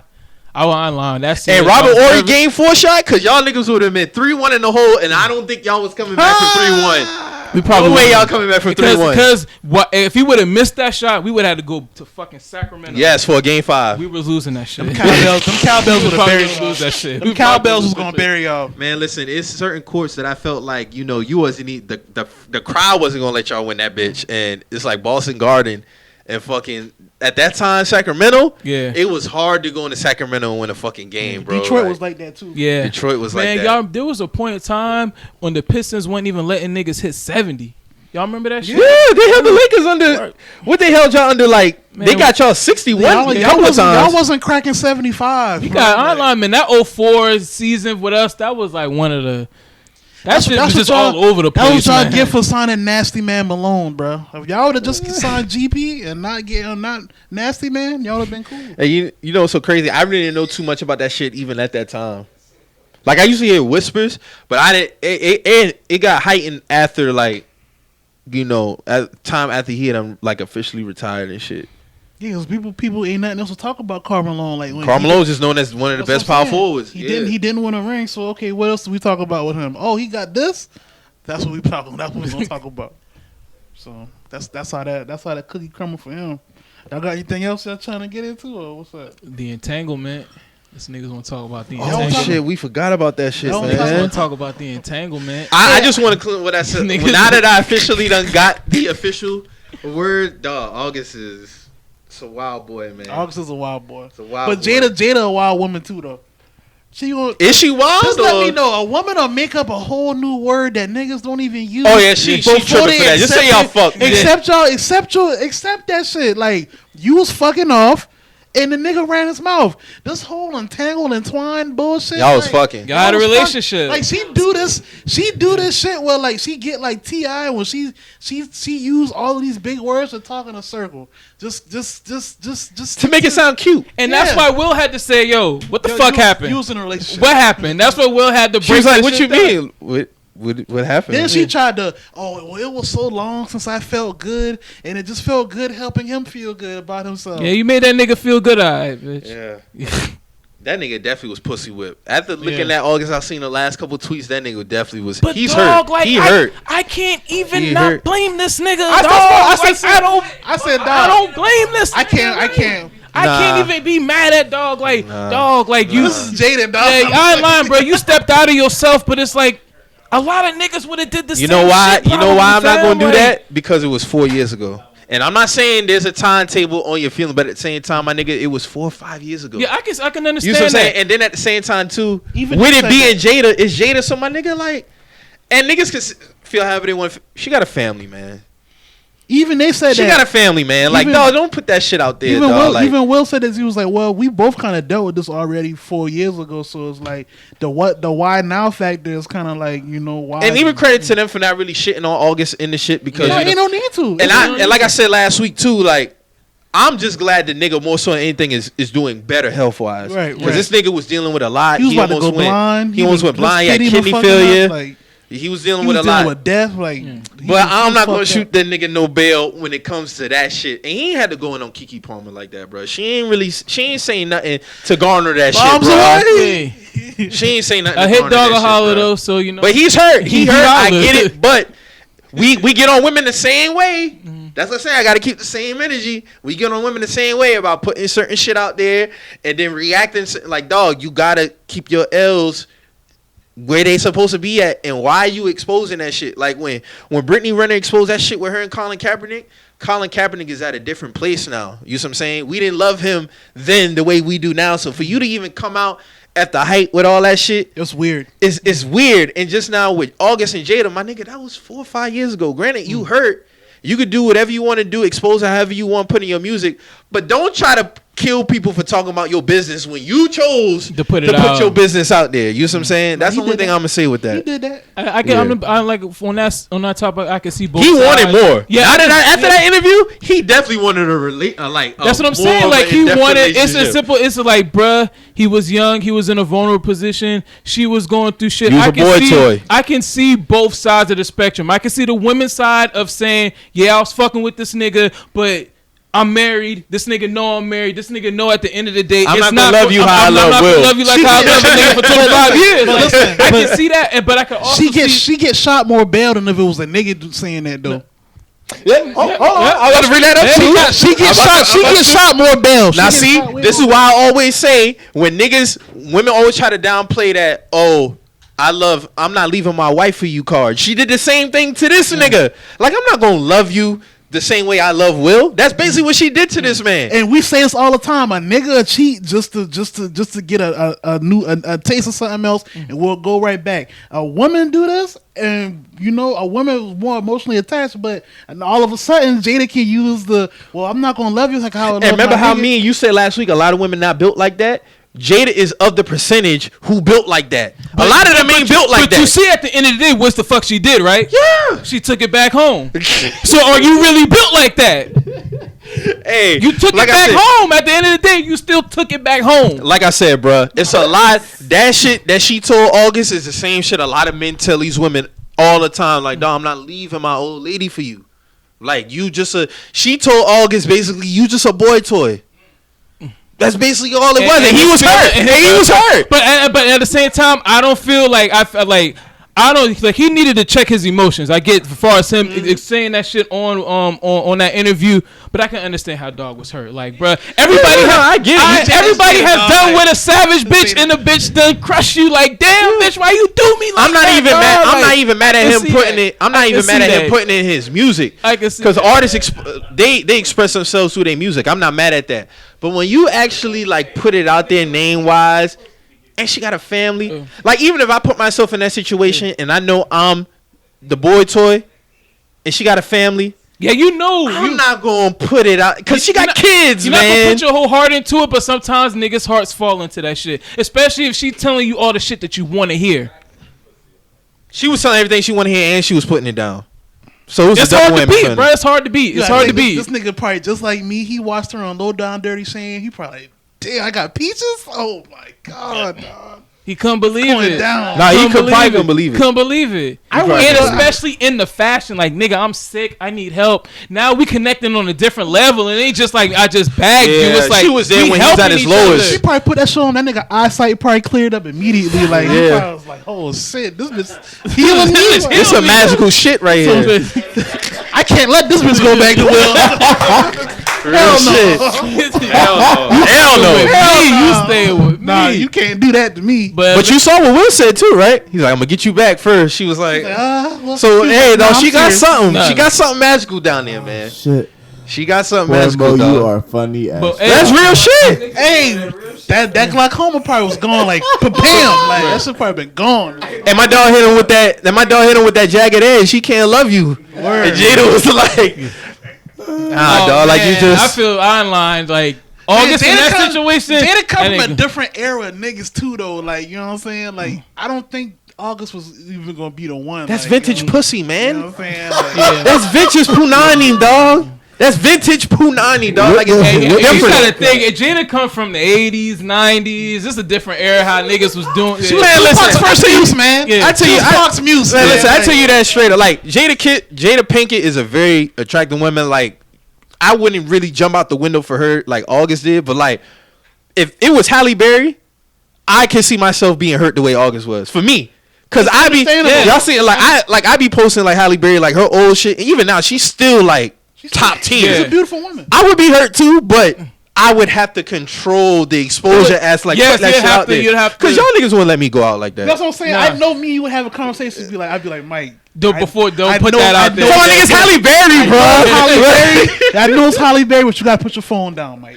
Like, no, you can't do that shit, bro. And it's like, I get it, but like you said, those are like when you look at that time era of women, those are like the premier, like, and those women were dominant. And this nigga around age. Yeah, like. Those were like dominant women. Those were like alpha female type women. So Jada Pinkett's alpha female type woman. I gotta prepare myself for that situation. So I would have been like, "Hey, Halle, you on some real shit, bro? Don't give me no extra.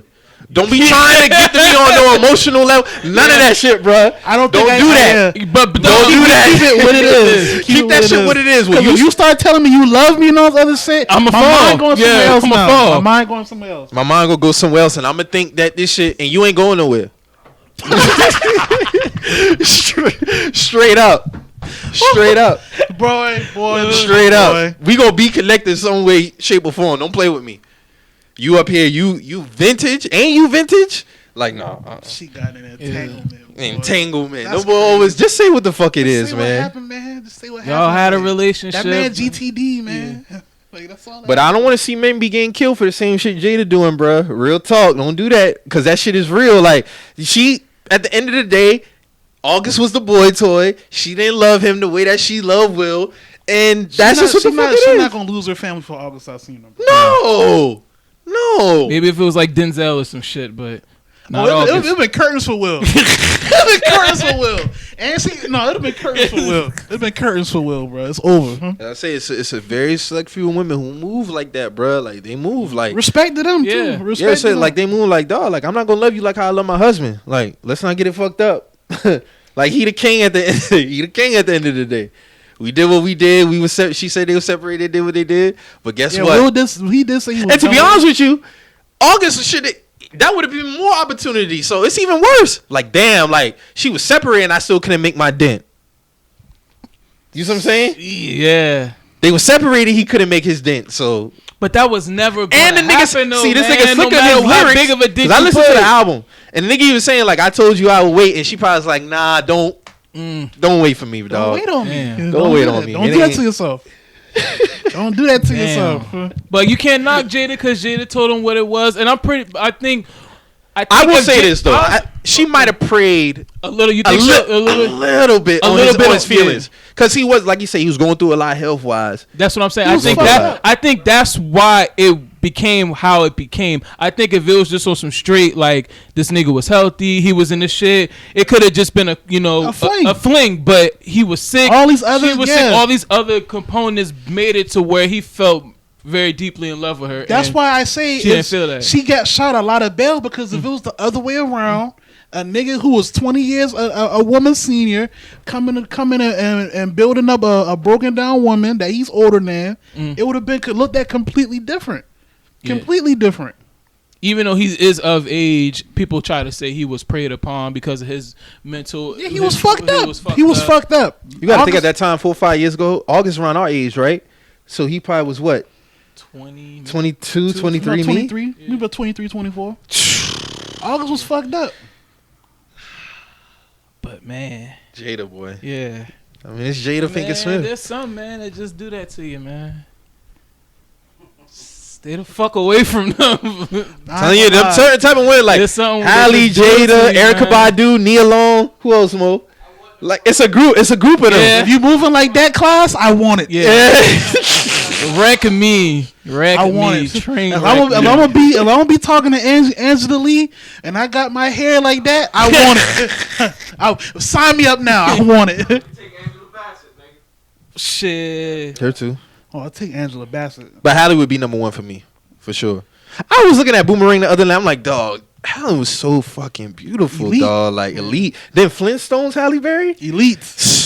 I was in that movie theater like, damn, boy, he like, this nigga's secretary? Oh, And you know, she my. caught some heat the other day, too, for saying Not that she trans- want to play a transgender. transgender in the movie, She and they trying to wouldn't kill play her. one? No, she would. Oh, And they was trying to kill her for that shit, but she apologized. And all right, man. I wish I would cancel What else Halle y'all Berry. want to talk about? On Yeah, What exactly. else I want to talk about? You That's good? about it, man. Everybody good? Drew, you good? Oh yeah, one thing. Rest in peace, Marlo. Shout out, You know, rest in peace, Marlo. He passed away earlier Up-and-coming this rapper, signed morning. to QC, a little baby, A1.